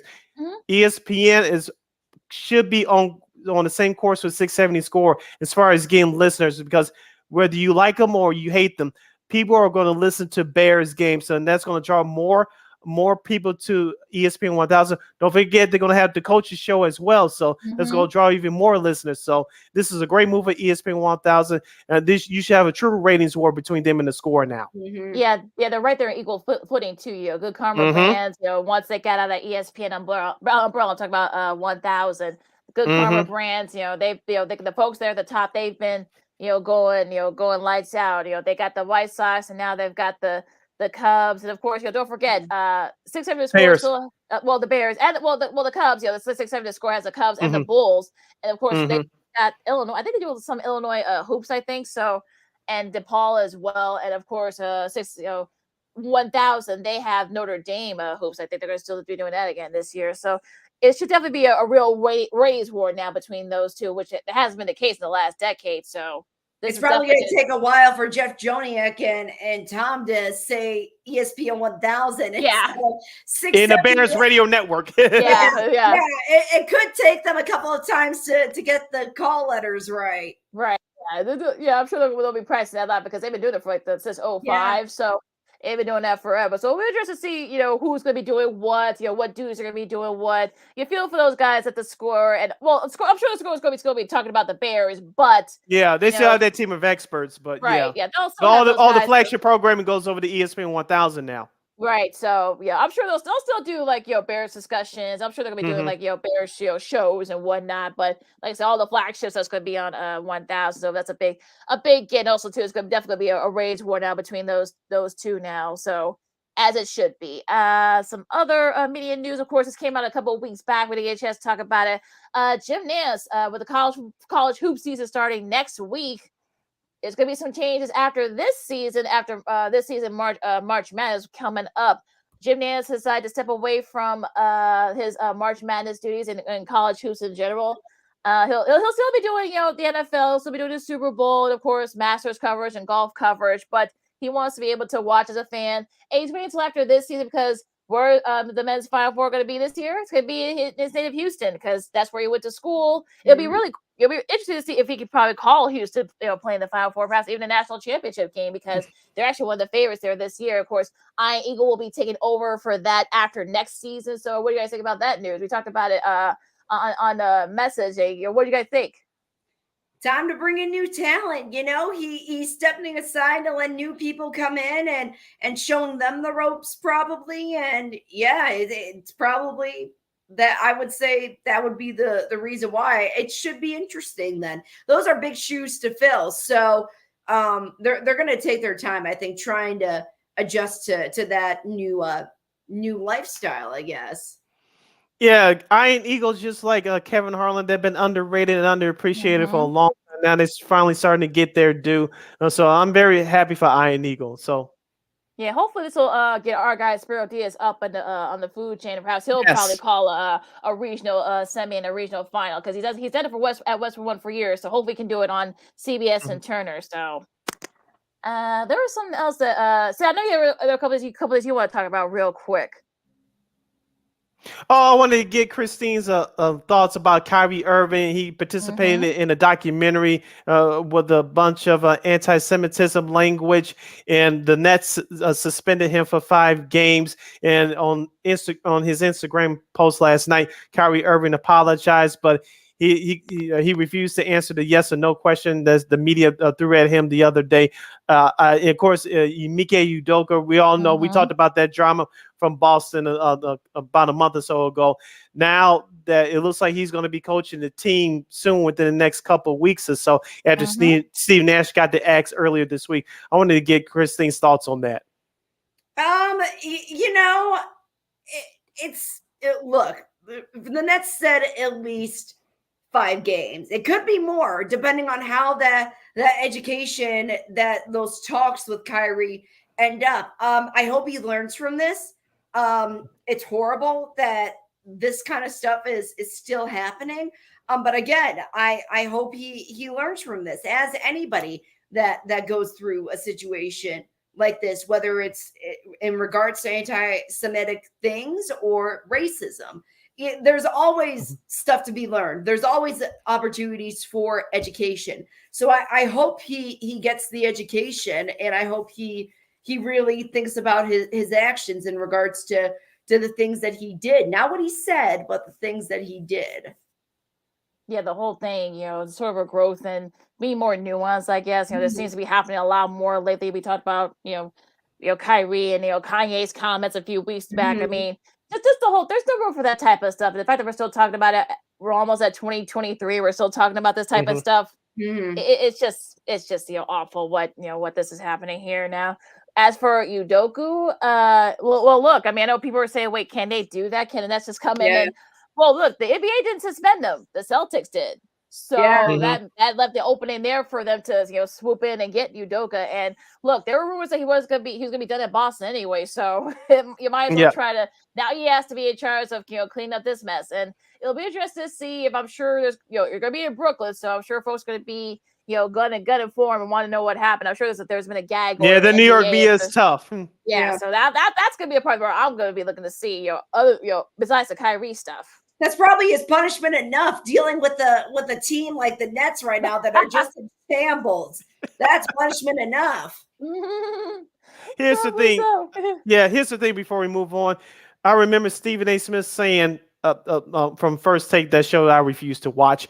He said when this all went down, he emphatically said, "I don't have any knowledge of this. It's just my opinion. I have no knowledge of this. It's just my opinion." He said he said this. I'm paraphrasing here. I bet you that the Boston Celtics are doing all this to keep him away from Brooklyn. Yep. And look what's happening now. Yeah. Brooklyn has hired Udoka.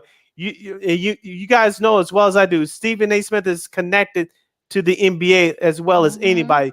Don't tell me he didn't know something about that, because if you tell me he didn't know anything about that, that's BS. Oh no, I refuse to believe that he didn't know anything about this, or didn't at least have like inside knowledge of. And that's why he said what he said. He was trying to cover his butt. I don't know anything. Really? Yeah. Okay. Come on, please. It'll be, like I said, it's gonna be interesting to see how this goes. But let me look up and see like what their first meeting is. That's gonna be between the Nets and the Celtics. That's gonna be that's gonna be very interesting. But go ahead, Sid. I know you got some more stuff you want to talk about. Okay. I want to ask Christine about the Chicago Bulls that won their last two games.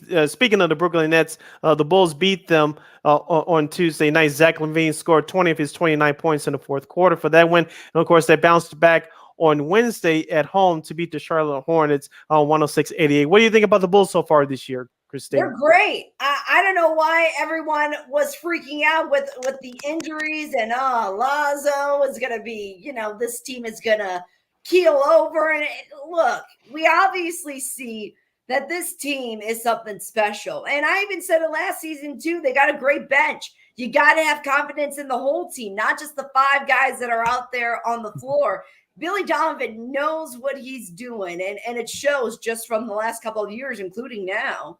Well, the last two games for the Bulls, their bench has been the story. Gordon Dragic, my guy, Javonte Green, and Patrick Williams, even though he's still a starter, he's been playing 30-plus minutes. He's delivering close to a double-double. And speaking of one of those stars, DeMar DeRozan has been struggling, but Nikolai Vucevic, he came into camp in better shape. He's doing it right now, so it's not too much to complain about the Bulls. They're 5-4. They'll face the Boston Celtics on ESPN tonight at 6:30. Christine, one more thing about the Bulls before we move on. Did you check their Twitter account this morning? No. Go check it out. Zach LaVine did something special. Maybe it's something good in the air for the Bulls tonight. I'll leave it at that. Yes, I say could be a good omen for the Bulls. I guess it Celtics. Now, speaking of Celtics, they face the Nets on December 4th. That's a Sunday. A month from today. Yeah, is that on a Tuesday or a Thursday, Lakeena? That was a Sunday. A Sunday? Maybe NBA TV will put that game on if Udoka's hired by then. Yeah. Which I'm sure you will be. He will be. I'm sure it'll be official. So, yeah, I'm sure there's going to be like a lot of paperwork they got to do. So, yeah, there's something to look out for. So, in case that does happen, that'll be interesting. I'm sure NBA TV will try to get access to that game. If not nationally, get the local feed and stuff. So, it'll be interesting. Yep. Nonetheless, now let me see. There's one more thing I wanted to ask you guys before we disperse, but also too, congratulations to Jonathan Taves, I should say, scored his 16th career overtime goal in their win against the Kings. Woo! Only only 5 players to do that. He joins that list that includes Alexander Ovechkin, Sidney Crosby, Jaromir Jagr, Brad Marchand, and Ilya Kovalchuk, I should say, as having more. So he joins pretty elite company there. So Hawks are doing a little bit. They probably won't compete for a playoff spot, but I'm sure they'll keep things entertaining and kind of light too. So congrats to Taves and the Blackhawks. Yeah, for you Blackhawks fans, last night was great. Enjoy while you have them, and that's all I got to say.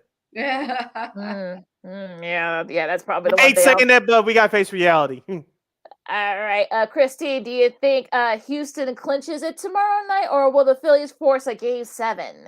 I hope they force a Game 7. That's what I'm rooting for. That's for sure. I had Philadelphia 7, so they better win tomorrow. I know, right? I had Philly in 7 too, so yeah, they better win. It was interesting that you have the Philadelphia Eagles and the Houston Texans. They played each other last night, and here you go, like they're in the World Series too. So that's kind of a fun little similarity there. Yeah, it's very rare that it happens. I think I saw somewhere that actually the World Series, I think locally in both cities, actually outrated the Houston Philly game, the NFL game last night. So I saw those numbers, and no, the Texans are terrible. well, yeah, that's probably why. Now nationally, I think it was a little bit more even, but I think that the World Series did beat the that coverage between the Eagles and Texans by a couple of million. So one case where baseball actually won out. So they could one man for kind of hang his head on there. All right, Sid. All right. Anything else before we disperse, folks? Oh, Christine, real quick. College football Saturday. Notre Dame, Clemson. Clemson's a 3.5-point favorite. Do you think Notre Dame pulls off the upset? Gosh, I hope so. It's a sold out game at Notre Dame, so that's going to be a great atmosphere to be a part of. I wish I was there. Yeah, it'll be on NBC, so you don't have to stream it on Peacock. Although you can if you want to, Christine. So it'll be on NBC. It'll be on free TV. Right? Powerball is $1.6 billion. So, folks, if you want to buy a ticket, that's. That's Christine will buy our tickets. I bought the ticket the last time it was big.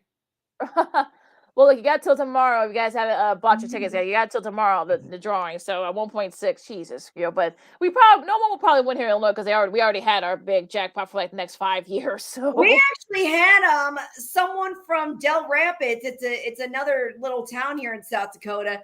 Actually was one number away from winning it on Wednesday, and they ended up getting 50,000 out of it. So they did get a portion of it. It's not bad. That's not bad. Yeah, that's not if that's part of that into some cryptocurrency or some other businesses and turn into a bigger profit, it's still not bad at all. Right.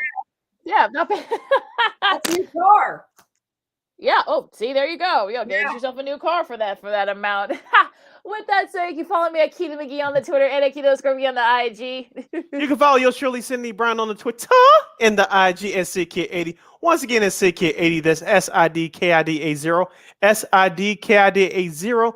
Christine, where can the lovely people follow you? They can follow me at Manika _ KXRB on Twitter.